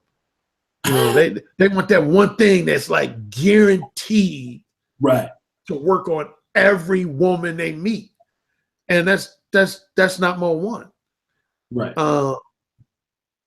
The value, here's the value of Mode 1. Well, first, let me ask you, Oshay, you pretty much understand my 4 archetypes, right? The reciprocator, rejector, pretender, time waster.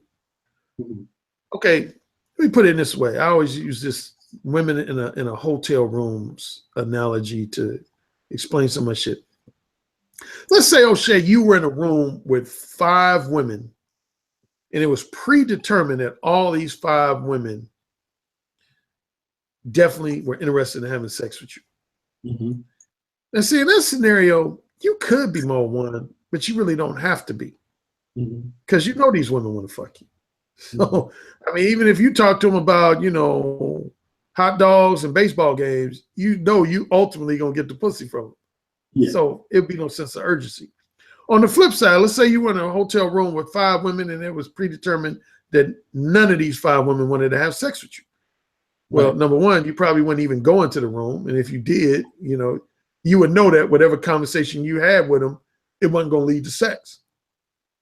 So basically in those 2 scenarios, that's when you really wouldn't be able to identify the value of Mode 1. But here's where you would be able to identify the value of Mode 1.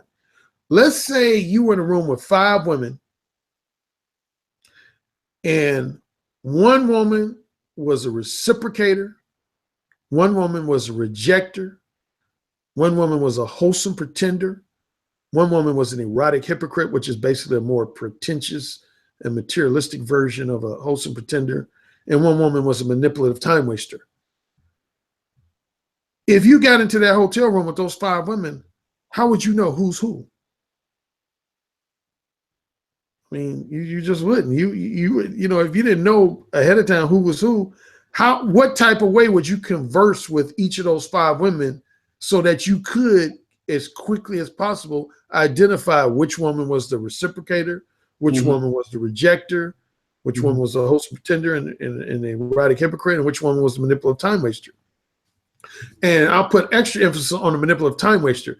This is where I feel like I separate myself from 90% of the dating coaches and pickup artists, is that a lot of pickup artists and dating coaches, they don't even acknowledge the time waster archetype.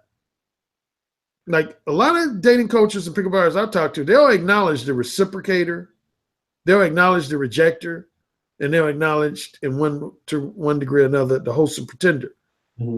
But when it comes to manipulative time waster, like I know years back, a lot of guys would go on message boards and argue with me. They'd be like, there's no such thing as a manipulative time waster. There's no such thing. What you're calling a manipulative time waster, I just call a more challenging version of a wholesome pretender, or a more challenging reciprocator who's playing hard to get. I was like, no, that's not true. There's some women that know for a fact from the time they meet you that they're never, ever, ever going to give you any pussy. But at the same time, if they think you're charming or funny, you have an entertaining personality, you're helpful and accommodating, you're financially generous, you're empathetic, you like to listen to them vent about their problems, then they're going to recruit you as one of two things. They're either going to, at minimum, they're going to recruit you as a platonic, an indefinite platonic friend, what I call a male girlfriend or a play brother. Or if they're a more materialistic type, they're going to try to recruit you as an informal sugar daddy.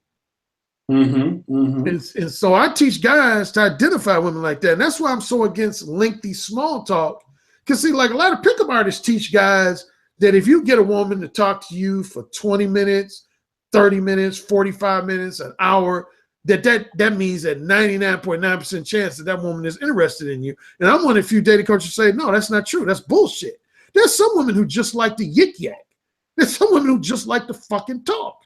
They like to hear themselves talk. They'll talk to you for fucking 2 hours and they'll never end up sucking your dick and they'll never end up giving you any pussy.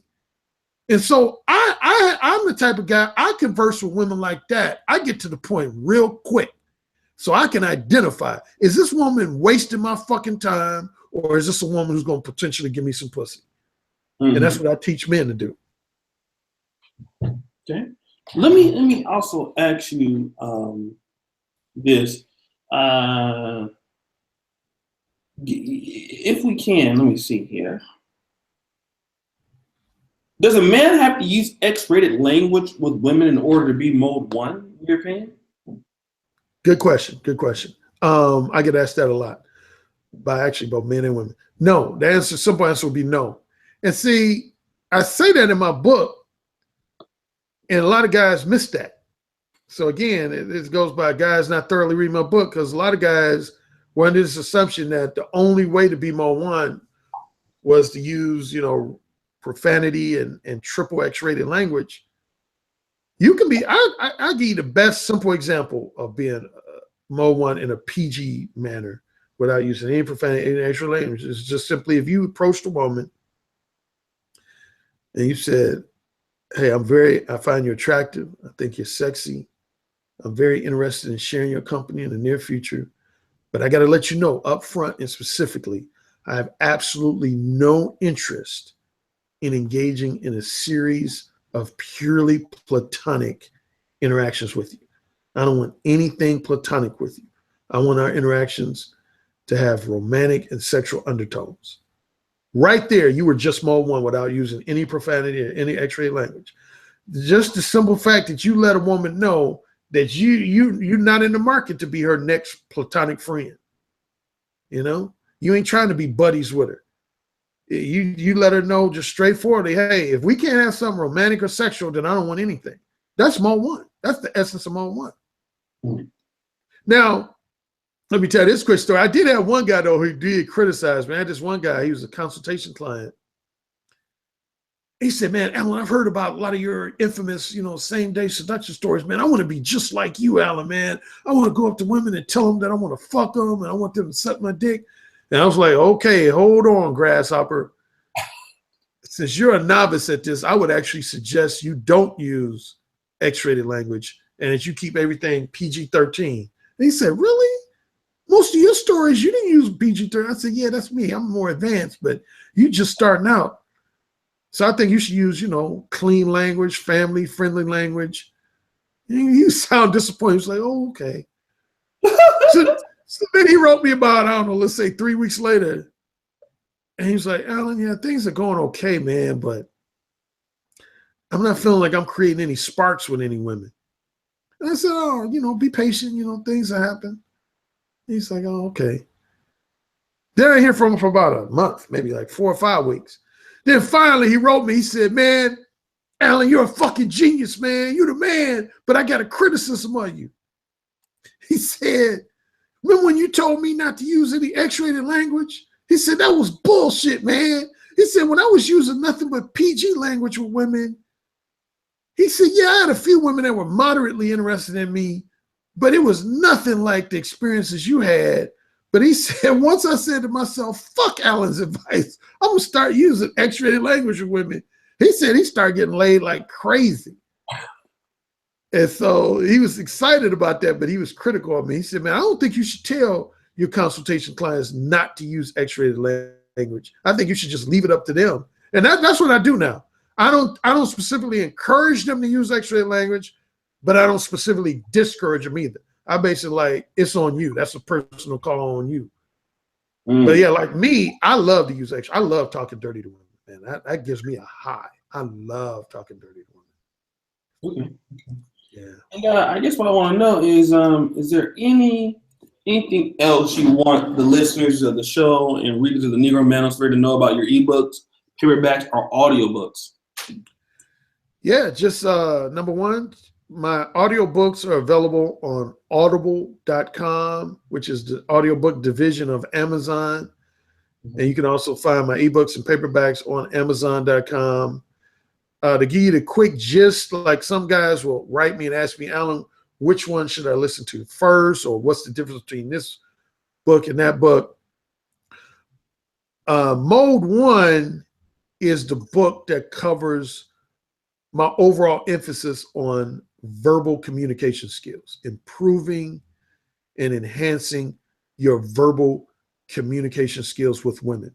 And more specifically, it encourages you to get straight to the point quicker with women.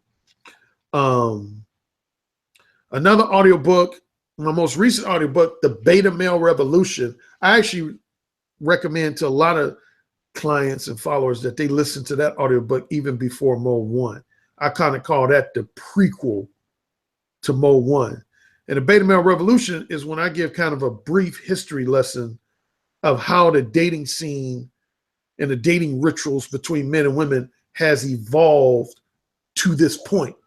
Because there's some people who are young and naive that think the dating scene has always been like it is now, and nothing can be further from the truth. Because real quickly, if you do your research, the dating scene up until about the late 50s was totally like 180 degrees different than it is now. Because most women back in the day, they weren't having sex outside the context of marriage. You had a very small percentage of women who were, but most women would save themselves for their husbands until they got married. So no guys weren't hitting on women for like casual sex. You couldn't just go up to a woman and talk to her like about fucking and shit, because women weren't fucking. You had to be married to a woman to get that pussy. And then what happened was combination of the introduction of various birth control methods, most notably the birth control pill in 1960. That contributed to a drastic change. In the early 70s, abortion was legalized. Then there was the second wave of feminism, where women, among other things, sent out the message to society that we should be able to fuck who we want to fuck without our father's approval. Because see, back in the day, you couldn't have a boyfriend without your father's approval. Your father had to pre-approve every guy you messed around with. Like women today, they can just mess around with whoever they want to mess around with. It wasn't like that in, like, say, the 1920s, 1930s, 1940s. A girl had to say, Dad, I'm interested in this guy. Can I date him? And if your father said no, you couldn't date that guy unless you chose to do what was known as elope. There was a concept known as eloping. That meant you were going against your father's wishes, and you were basically saying, fuck my dad, I'm going to marry this guy anyway. But under normal circumstances, your father had to prove everything. And that's one of the things that contributed to the second wave of feminism is that women got tired of that. They was like, I don't want to go through my father for approval for who I date or who I have sex with. I want to fuck who I want to fuck. So the big change that happened, and I emphasize in the beta male revolution, is that period between roughly 1960 and 1974. And there's a lot of things happening. You had the sexual revolution, and the end result was that's what it was during that period when women first said, we're going to fuck who we want to fuck. We're going to fuck if we're in high school. We're going to fuck if we're not married to a guy. We're going to fuck if our father thinks the guy's an asshole. We don't give a fuck. It's our pussy. It's our body. We could do with it what I want to do with it. And that created what happened the next few decades up until now. Once women became comfortable with having sex before marriage and outside the context of marriage, things changed. Casual sex became more commonplace. So anyway, I don't want to go into all the lengthy story, but that's the essence of my book, The Beta Male Revolution. And what happened, that's what caused men to start being looked at as alpha males versus beta males more prominently. Because women start looking at certain guys as, okay, I want to fuck this guy, but hey, this other guy over here, I just want to be friends with him. Then my other book, The Possibility of Sex. Now, I always lightheartedly give a warning for the possibility of sex. You know, listen to that audio book if you're a man at your own risk. And I only say that half lightheartedly because when I first came out with the ebook version of The Possibility of Sex and later on the audiobook version, guys would write me saying, man, Alan, that book left me depressed, man. I don't even want to date no more after reading that book. God damn. I never knew women were that fucking scandalous and manipulative. And finally, said again, that's my audio book you should listen to if you want to improve your erotic dirty talk skills. And I go into more detail about how to identify the wholesome pretender types and erotic hypocrite types. And in part 2, I got 6 verbal seduction stories that are based on real life experiences of mine. And that's what the women like listening to. Because if I say so myself, at least 3 or 4 of those 6 stories are pretty hot. So yeah, and other than that, anything else on that? Yeah, but check out my new updated version of Mo 1. Again, it's called Mo 1, Whisper into a Woman's Ear what is really on your mind. It's more detailed. It's got added content from the original. I think a lot of things are more specific than the original. And I think every guy who picks it up, and matter of fact, as I like to do when I'm a guest on Oshay's show, the first 5 guys who write me at this email address, coaching@mode1, MODEONE.net, coaching@MODEONE.net. If you write me, I will send the first 5 guys a free copy of my newly updated version of Mo 1. But it comes with a catch. If I send you this free copy after you finish reading it, you have to post a review on Amazon.com telling me what you thought. Of course, I prefer a 4-star or 5-star review. But if you honestly, sincerely didn't like it, then you got to give specific reasons. Don't just write, hey, yeah, I read this and I didn't like this shit. Okay, bye. No, write some specific shit on why you didn't like it. But I'm confident you're going to like it, and I would like for you to write a review. So, yeah, first 5 guys I get an email from, I'll send you a free copy. Okay, let's see. So, for coaching at mode1, MODEONE.net. All right, coaching@mode1.net. Let's go, people. You get any emails yet? Oh, I haven't checked. Yeah, that's one thing, man. The first 2 times I was on your show, man, I had all kinds of people sending me, like I said, the first 3 people, I had like 30 people. Yeah, I just listened to you on Oshay show. Yeah, man. I think I'm probably the first one. Dude was like the 28th person to write. Yeah, man, I just checked you out on Oshay. It'd be like 5 days later. Yeah, I just checked you out on Oshay show. Yeah, and I think I'm probably one of the first people Yeah, so can you slap me that? What are you doing? People be listening to you, Oshay, though, man. I get people from all over the place, man. They be like, yeah, I listen to you on Oshay show. And, you actually got a few clients, right? From a client, a young guy, right? From this channel. You said, right? oh yeah, I got a handful of clients from your channel. Yeah. Sure did. Yeah. So yeah, it's funny, man. With a lot of these guys, man, kudos to you, man. Your word is bond, because these guys would make comments like, yeah, if Oshay gave you the stamp of approval, then you my nigga, man. I don't really know much about you, but hey, man, Oshay said you the shit. So, man, you know, I'm gonna buy your shit, man, because Oshay told me to. And I'm like, shit, that's what I'm talking about. They listen to Oshay. Let me do this also. Yeah, man, that's the thing. I've tried to work hard, man, to and I'm gonna tell you like this. One thing is I didn't have any credibility as an editor, or I had a website before, but one thing I can say is that working with Alan Roger Currie, he's a complete professional. He always has the articles written on time. He actually has helped grow my credibility. So like when the YouTube ad strikes hit, and a lot of brothers was maybe not necessarily getting money, I was still doing fairly okay. And I can really say a lot of it has to do with the business relationship that I've established with Alan Roger Currie. He has helped build my credibility. And I have to honestly say that me working with him has helped me. Okay. And Alan Roger Currie is not cheap. Let's just be honest. When I first hit him up, the nigga 10 cents a word. Now, since he has gave me a little bit of a break, because I'll be counting the word. I'm like, damn, this is about a 1,300 word article. But the thing is, Alan Roger Currie really, really, really, man, has helped me. He has helped Obsidian.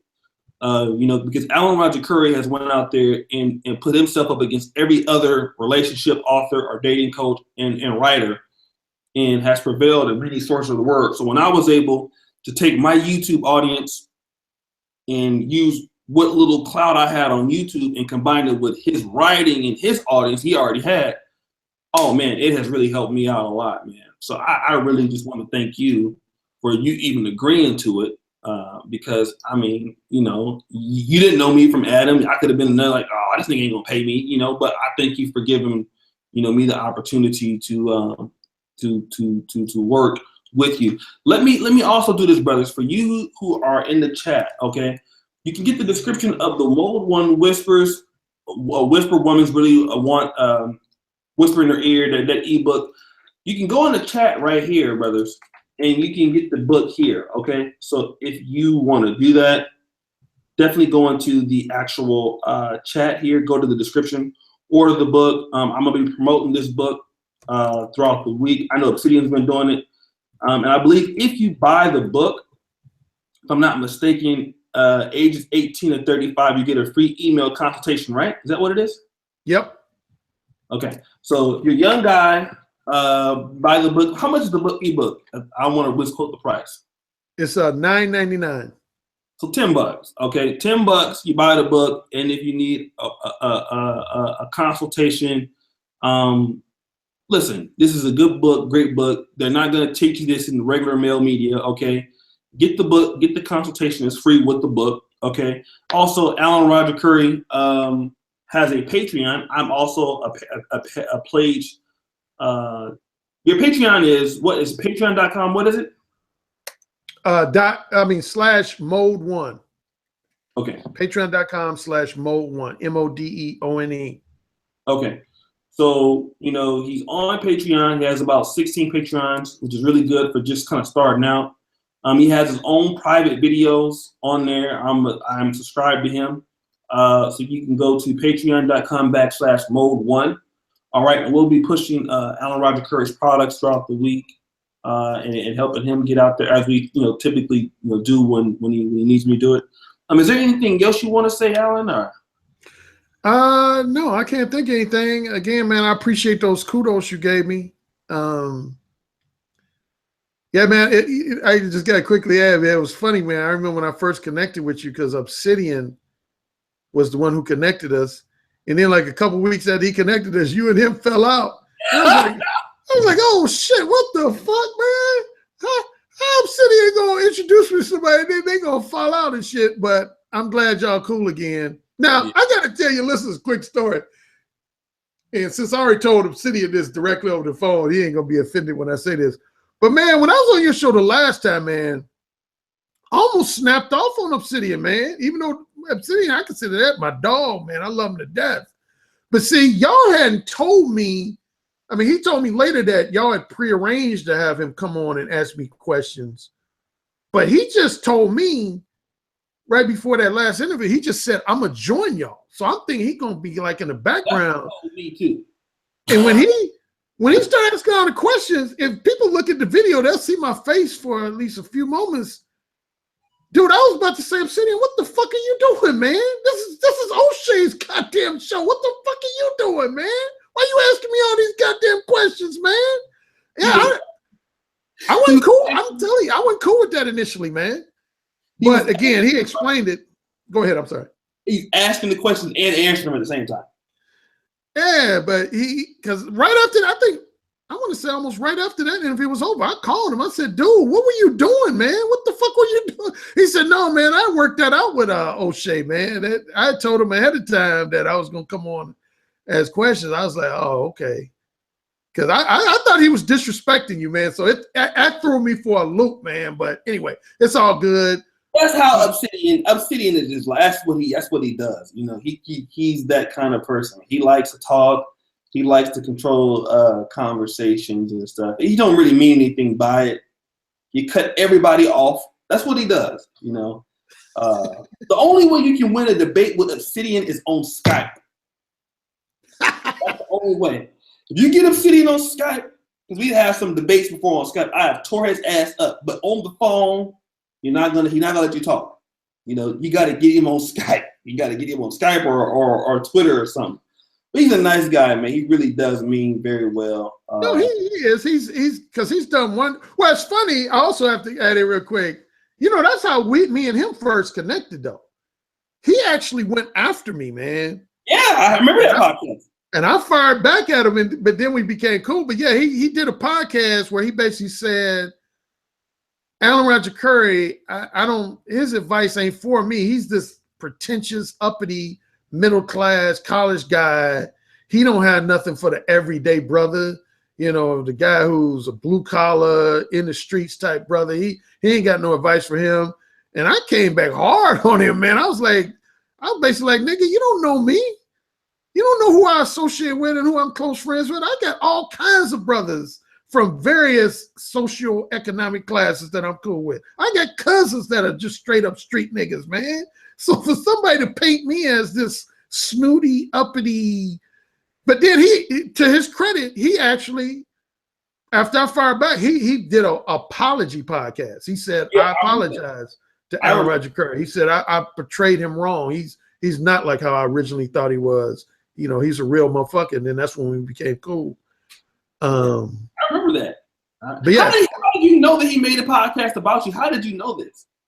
I think he either himself tagged me on Twitter or it's not him. That's what he does, man. Yeah, he was bold enough. I want to say, if I'm not mistaken, he tagged me. Because I didn't know who he was. I saw this tag. It said Obsidian. Then said he had the title of his podcast, Why Alan Roger Currie Doesn't Speak to the Everyday Brother.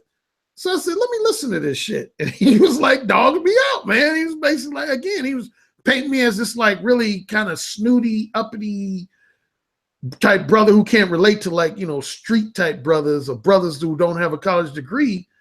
And I was like, oh, that's not me. Anybody who knows me knows that ain't me. I'm as real as it gets. And but yeah, anyway, after that, man, you know, we start talking more and he started promoting my shit. Yeah. I think that's when I really started getting cool because Don Calypso, the guy behind your infamous Calypso Oregon. Man, that shit is classic, dog. That anytime you say that shit, dude, I laugh my ass off. or if I don't laugh, I say, "Oh, this one Oshay ready to get into the meat of this discussion," because you'll be getting intense. You'll say, "Okay, Calypso, Oregon." But anyway, Don Calypso said, "Hey man, you need to pay more attention to Obsidian. He promotes your books on almost every show." I said, "Really?" He said, "Oh yeah, he's giving you a lot of promotion."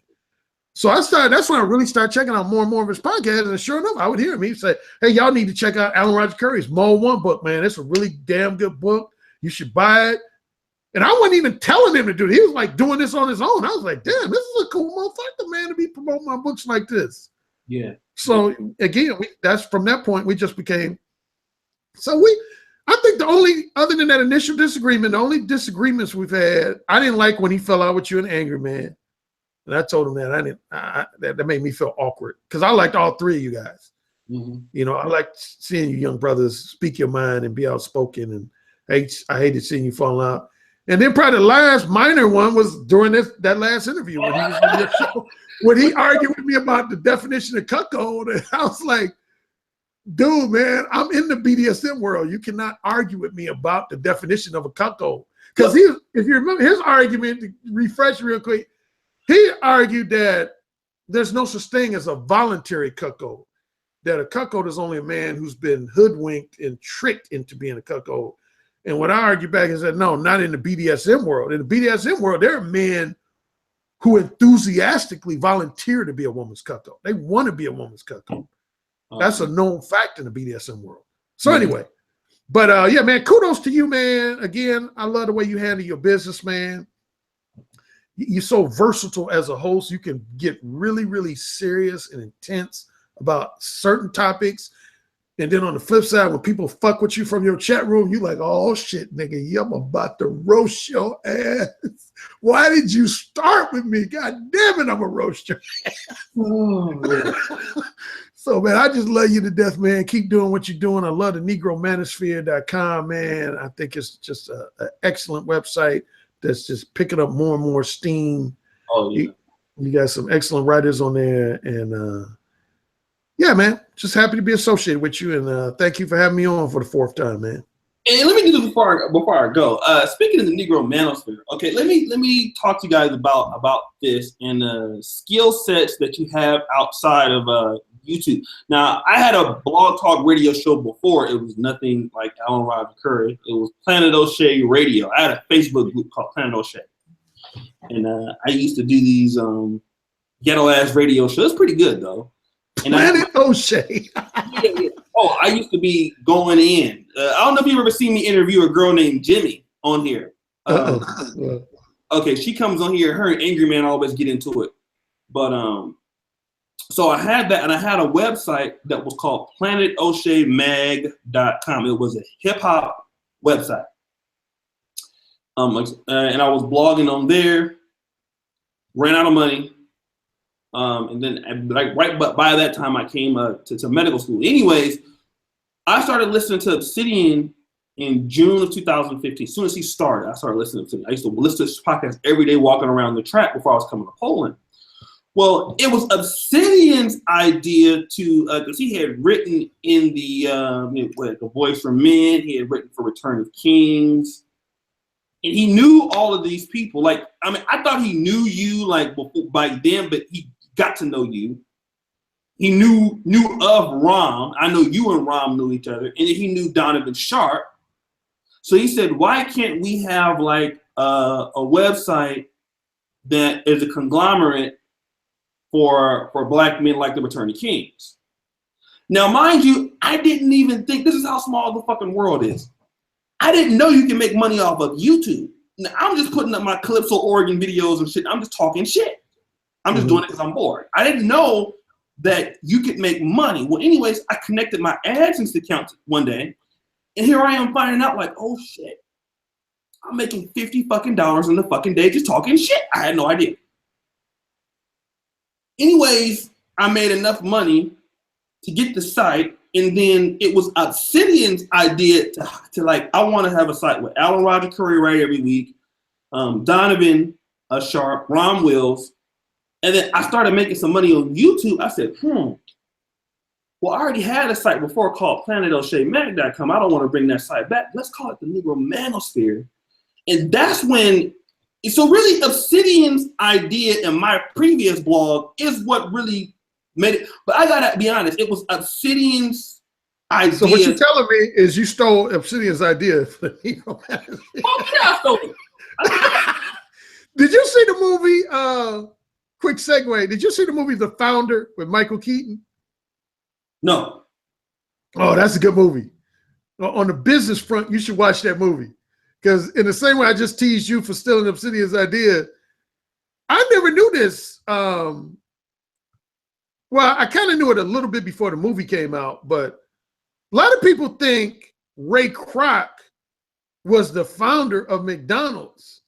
Because when I was a little kid, that's who I thought was the founder of McDonald's. I thought it was Ray Kroc because his name would always be promoted in McDonald's.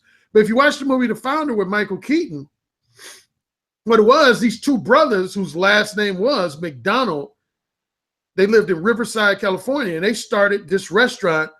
They were the first ones to emphasize fast food, like giving a customer a burger like in a matter of minutes. Because before then, all drive-in restaurants, you would have to wait like 20, 30 minutes before you got your food, like a regular restaurant.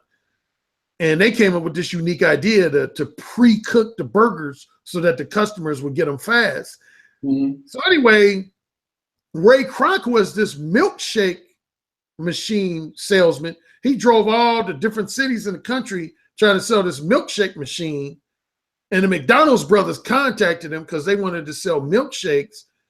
And when he went to check out their setup, he was so impressed with it that he said, "Oh shit, you need to franchise this, man. You need to make a franchise out of this." And they didn't really know what that meant. They were like, "What do you mean franchise?" And he said, "You need to like spread it out in different cities, and each of the franchisees would pay you a fee." And they said, "No, we tried that with a couple other spots, and they start selling shit that we don't even sell, like pork chops and barbecue ribs." And they were like, "We don't want people changing our menu." Anyway, long story short, Ray Kroc was the mastermind behind, he didn't come up with the idea for McDonald's, but he was the mastermind behind franchising. He started all these franchises all across the country, but after a while, he felt like he was getting underpaid. So he was straightforward. He wasn't shady initially. He came to the McDonald's brothers and said, "Hey, y'all need to pay me more for me setting up all these franchises." And the McDonald's brothers weren't willing to do it. So he hooked up with some guy who knew all this legal business shit. And again, long story short, what the guy who advised Ray Kroc told him, he said, "You can't really take the McDonald's brothers' invention from McDonald's and take it as your own. You can't do that. But what you can do is you can lease out the buildings." He said, "What you do is have the buildings built, and then instead of just selling the building, you lease it out to the franchisees." And that's how Ray Kroc became a multimillionaire and ultimately a billionaire. He created all the McDonald's you see all across the country. He leased out those buildings. But the bottom line is, the negative side of the movie is a lot of people say, well, basically Ray Kroc stole the McDonald's guy's idea. Technically, he didn't.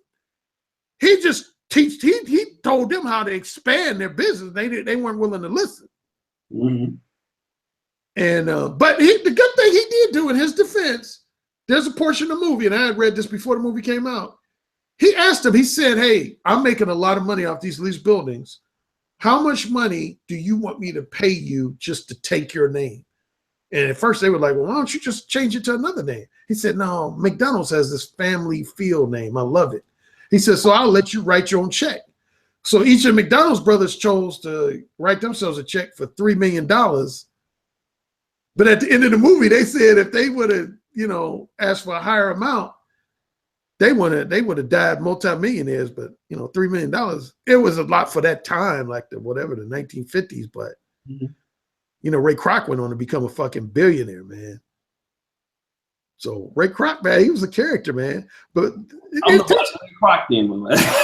teaches a lesson about business, man. That I'm not suggesting anybody should ever be crooked in their business dealings with other people. Like, you've never been crooked with me, but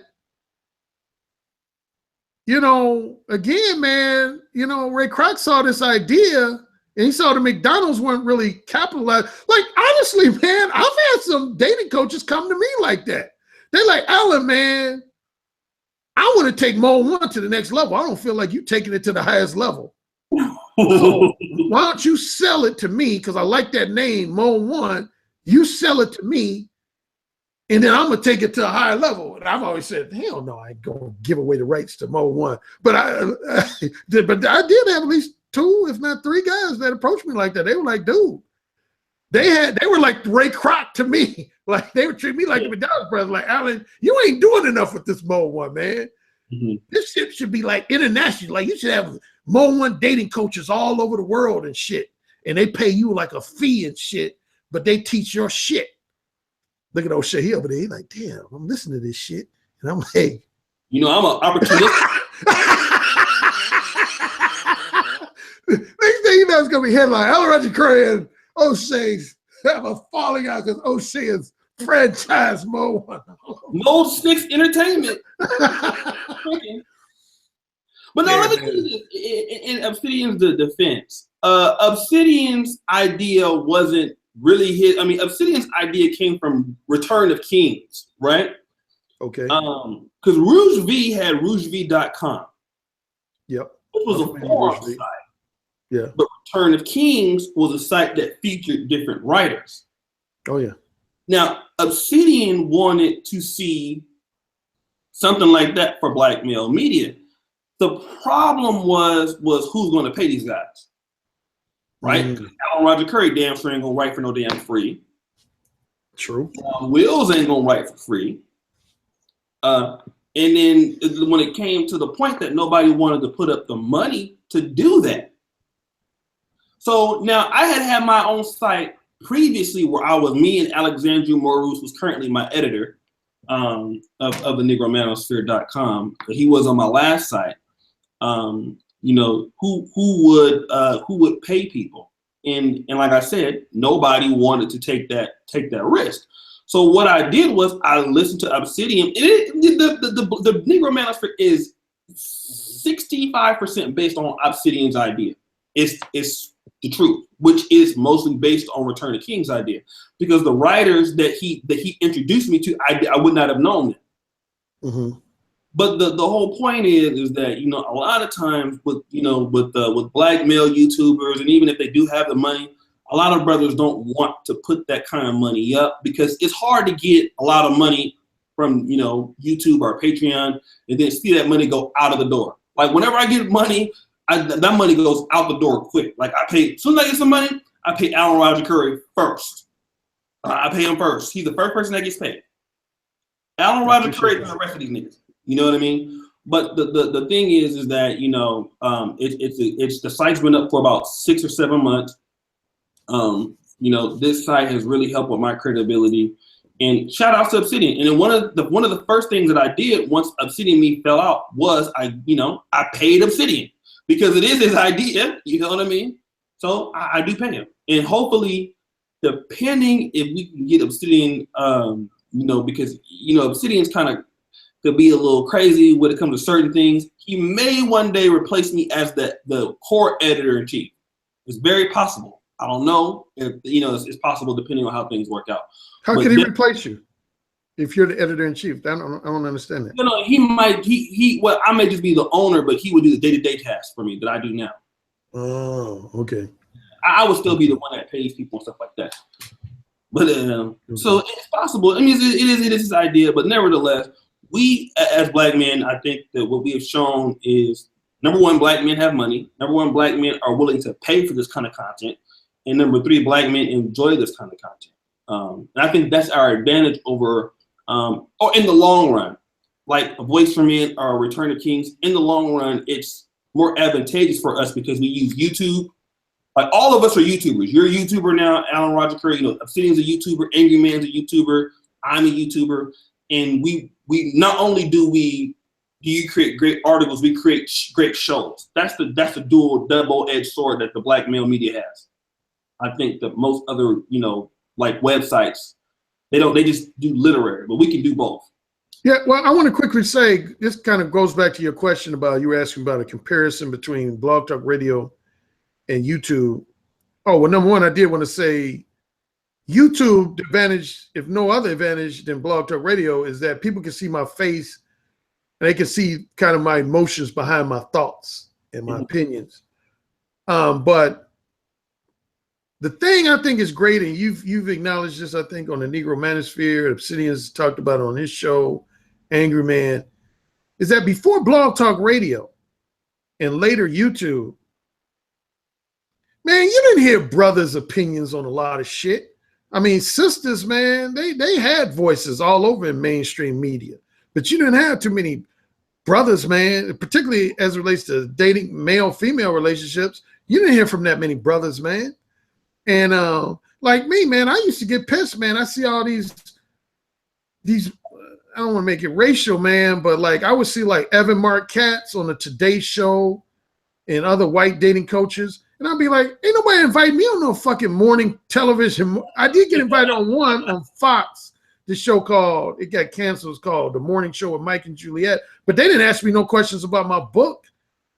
But anyway, yeah, man, Blog Talk Radio, man, has allowed a lot of brothers to express their true thoughts and strong opinions, not just on dating relationships, but on doing business, politics, raising children, whatever it may be, man.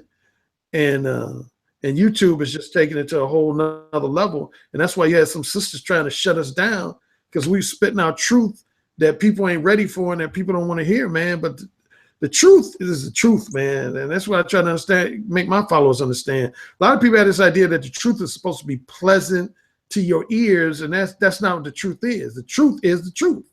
Mm-hmm. If it's 32 degrees outside and that's the truth of the weather, then if you're coming from a city where it was minus 15, 32 degrees is going to feel good. But if you're coming from a city where it was 75 degrees, it's going to be cold as hell. Mm-hmm. So, but the truth is the truth. It's 32 degrees. And it's going to be there. It's going to be there. Yeah, exactly. It is what it is. Okay. So, yeah, man. Fidel, hold on a second. Fidel, how do you donate? You get the super chat, but I would rather, Fidel, if you would do me a favor, become a Patreon of the Negro Manosphere. Let me just do this real quick before I have Alan going. The reason about black male media, and we're talking about media giving black men a voice. The reason why we're able to come and get Alan Roger Currie to bring him on the show is because black men have stepped up, and men in general have become Patreons of the NegroManosphere.com.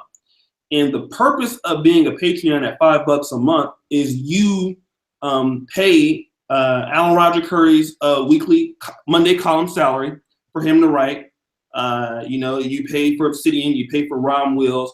This helps black male media get a voice. I mean, black men have at least $500 billion spending power in the United States as a group. And we don't have any media catered towards us.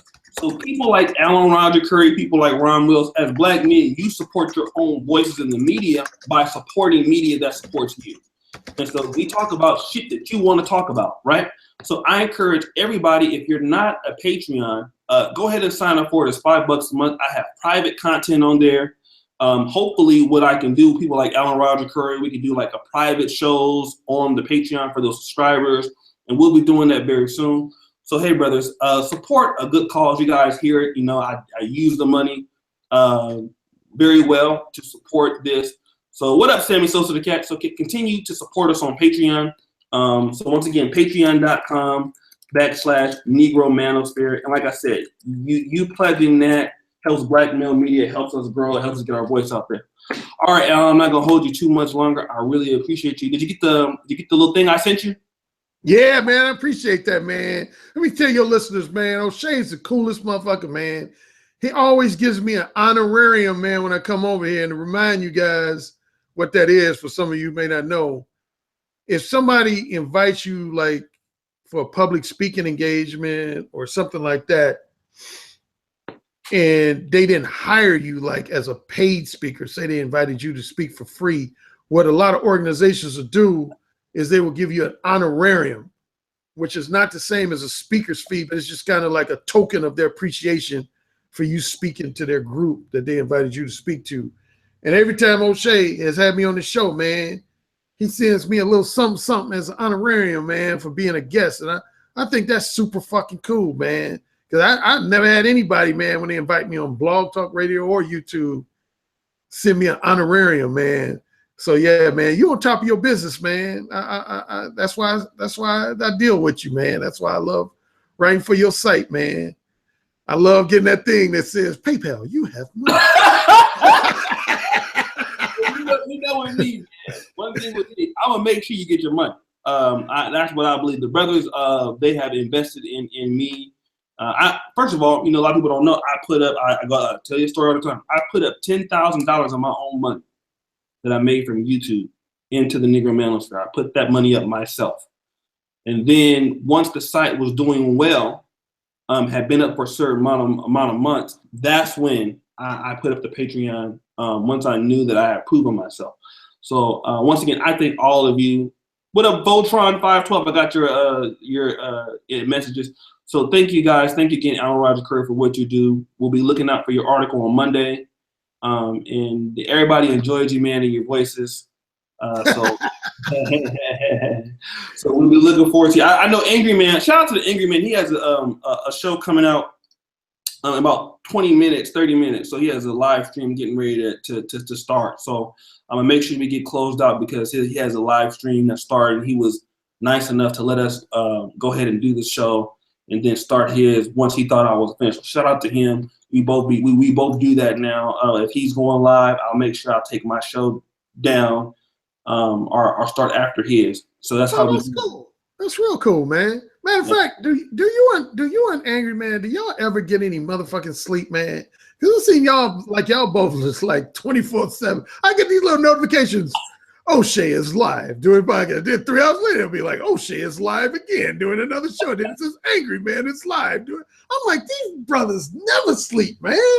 We workaholics, man. Angry Man has been doing his shows. He's a competitive person. I'm a competitive person, but when he's on, I'll make sure I won't be on. Sometimes we would do that.